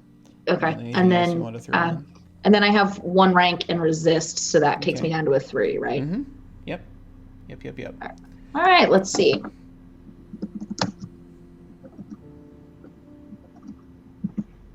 So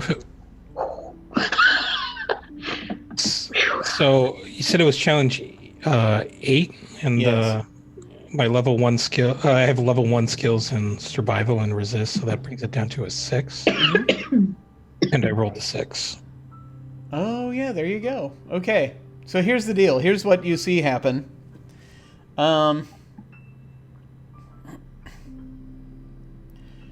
It gets cold for a moment as you're standing in the alley, and there's this sense of hunger. And you see Sir Godfrey raises his blade and sort of peers into this mist in the alley. He's like, "Ha! Is that you? Have at you!" And he runs at it. And then there is an armored bear being flung back in your direction, tumbling as it hits the street, hits the pavement, as he gets hurled back by this rush of pain that comes pouring out. Pain and loss and despair and something that is very reminiscent of the Seeker of Souls as it washes through.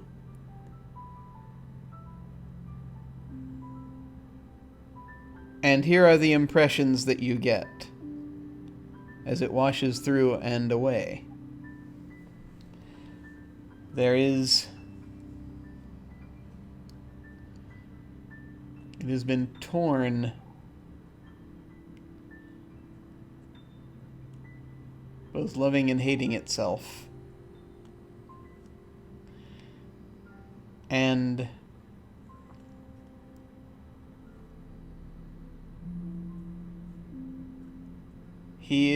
it is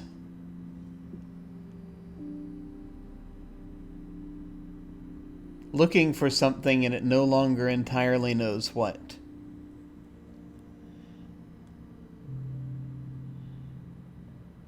It is hunting it, hungering for it as a way of being complete and being properly reunited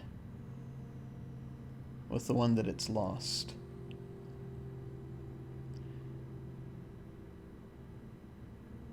And the impression you get is, and it's right now a bit of a jumble, it's a thing you're going to need to take time to sort out. But it has killed, and there are those it does remember that it will come to and seek out, and it will kill again.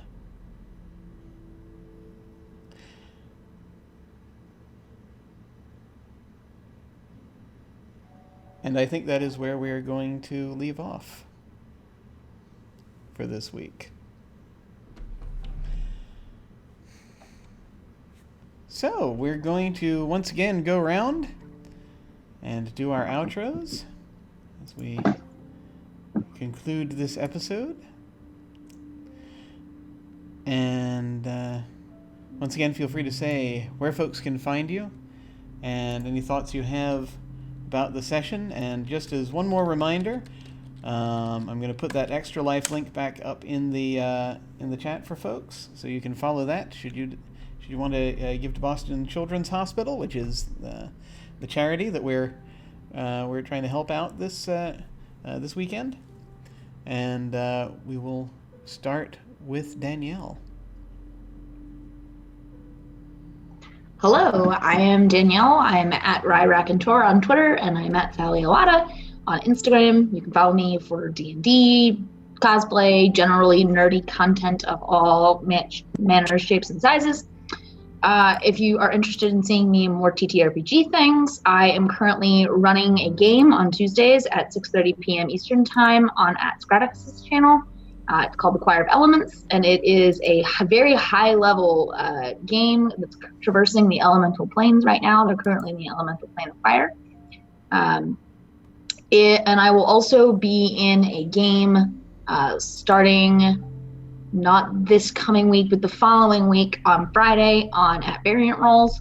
I will be playing in a Dresden Files RPG game, which I'm very, very excited about. I am building a wonderful disaster wizard, and you should come watch me play her. And then also that the week following that, my Dungeons and Deductibles game, which will also be now on at Variant Rolls, is going to be resuming. This is my fantasy insurance claims adjusters, who are also disaster children, who now own a insurance company in Waterdeep, and surely nothing can go wrong there. So yeah, come join me for lots of fun in the coming weeks. Oh man. And as far as this game, this was awesome, and I can't wait to talk to this thing. Yes. This can only go well. This can only end well. That's right. Oh, awesome! I've only had a chance to play Dresden Files once or twice. It is a delight, and I'm just sort of shuddering at the thought of introducing the concept of insurance to a D&D world, because we saw how well it went in Discworld. But it's just nice to see how many. You get fire insurance, and then so many fires start. It's really fascinating. But now let us move on to Anino. Hey, my name is Anino. You can find me on Twitter at Anino Gaming.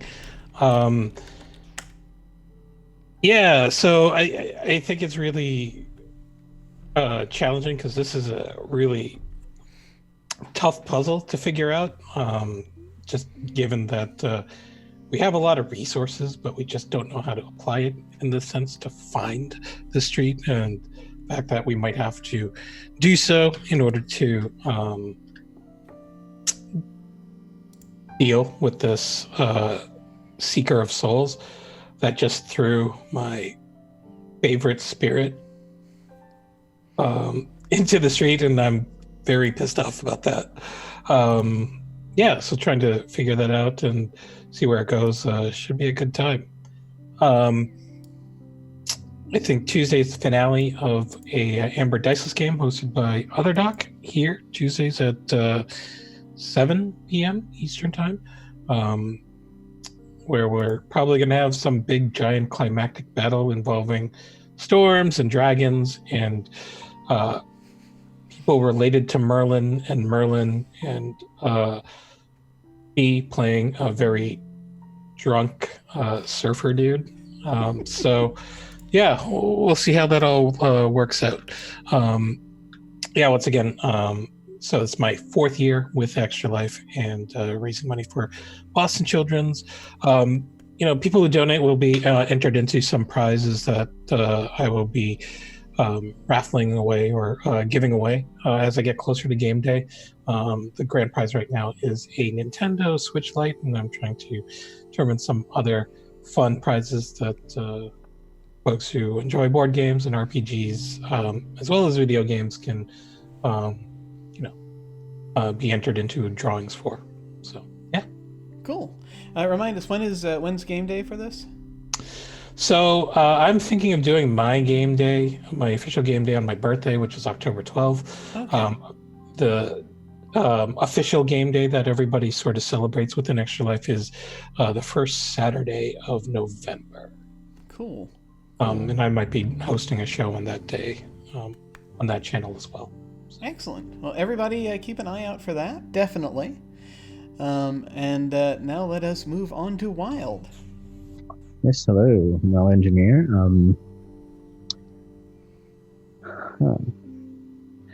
I feel like my Shantano isn't that much help in this area until we can actually see some of the things, possibly. Maybe I could use some divination at some point, but I feel like he's a little out of his element right now. I can always summon my friend, that should help though. Yes, surely that'll take care of it. Oh, for sure. That should probably come up next time. You can catch me. Everything's coming to an end. Starting in September, though, I'll be running a game on Fridays on Welcome to the Party, a Masks a New Generation game. Super late, but I'll see me there. Tuesdays, I will be on Greyhawk channel for some D&D, and of course for this one. Excellent, awesome. All right. Well, I think actually Shantano did manage to do some things where he was able to get Thomas on your side. I think initially, and it's true. I am nice. So, yes, you're very nice. Shantano did a lot of networking today. Yeah, you made lots of friends. Absolutely. Yes. But once again, I'm Jim. You can find me at Otherdoc on Twitch and Twitter. My website is jimyesthatjim.com, where you can find my Geek Observation podcast and links to my various other podcasts, audio dramas, writings, and such. I've got links down below to my website, Twitter, and YouTube channel. On this channel, on tomorrow, we are doing the last one-shot of this month, and that's going to be another session of Savage Worlds Mythic Rome. Which last session was a lot of fun. We're gearing up for this one, and it's once again it's satyrs and minotaurs and what have you living alongside humans in the Roman Empire, and now the emperor is Caligula, so surely he'll be much better than the last emperor. We'll find out. But as already mentioned, on Tuesday night we have the finale of our Amber Diceless campaign, our short campaign that we ran this month, and it's been a lot of fun. But also nearly not enough time. Ember is one of those games that you got to take time and savor, and unfortunately we didn't have a lot of it, but It's things are definitely coming to a head, and I'm going to be very interested to see kind of how everything goes, and whether bits of the universe blow up, because those are often the stakes in Amber. On Fridays, I am over on Off the Table playing in their Urban Shadows campaign that takes place in the 1890s. And we're pretty close to finale. We might actually hit the finale on Friday. I don't know. But it's been a lot of fun to play. And once again, lots of things coming to a head in that one. A lot of dragons around in that one, too, strangely enough. It's a lot to deal with there. But then again, of course, 1 week from today, Saturday evening, we will have more of this. We will continue with Invisible Sun, The Edge of Paradox. Sign-ups right now are still open for next month's short campaign, and that is going to be Mashed. That is a Powered by the Apocalypse game about the Korean War. Sign-ups are only going to be open for another couple of days or so. They close, more than a couple. They're 1, 2, 3, 4. 4 days. Sign-ups close on Wednesday, the 28th. So if you want to get in and play this game of high drama and dark humor that comes about over being in a mobile army field hospital, then come and take a look. It's a different sort of fare, but I find it very interesting. So that's, as always, beginners are more than welcome. So when we hit the end card, I'm going to send a raid over to Arras, because they are playing Dungeon World over there with some delightful RPers. And so if you are so inclined, feel free to hang out with us and follow us over there and say hi when we get over there. And that, again, will be when we hit the end card. But in the meantime, folks, thank you so much for watching. Take care, and I will see you next week. Farewell.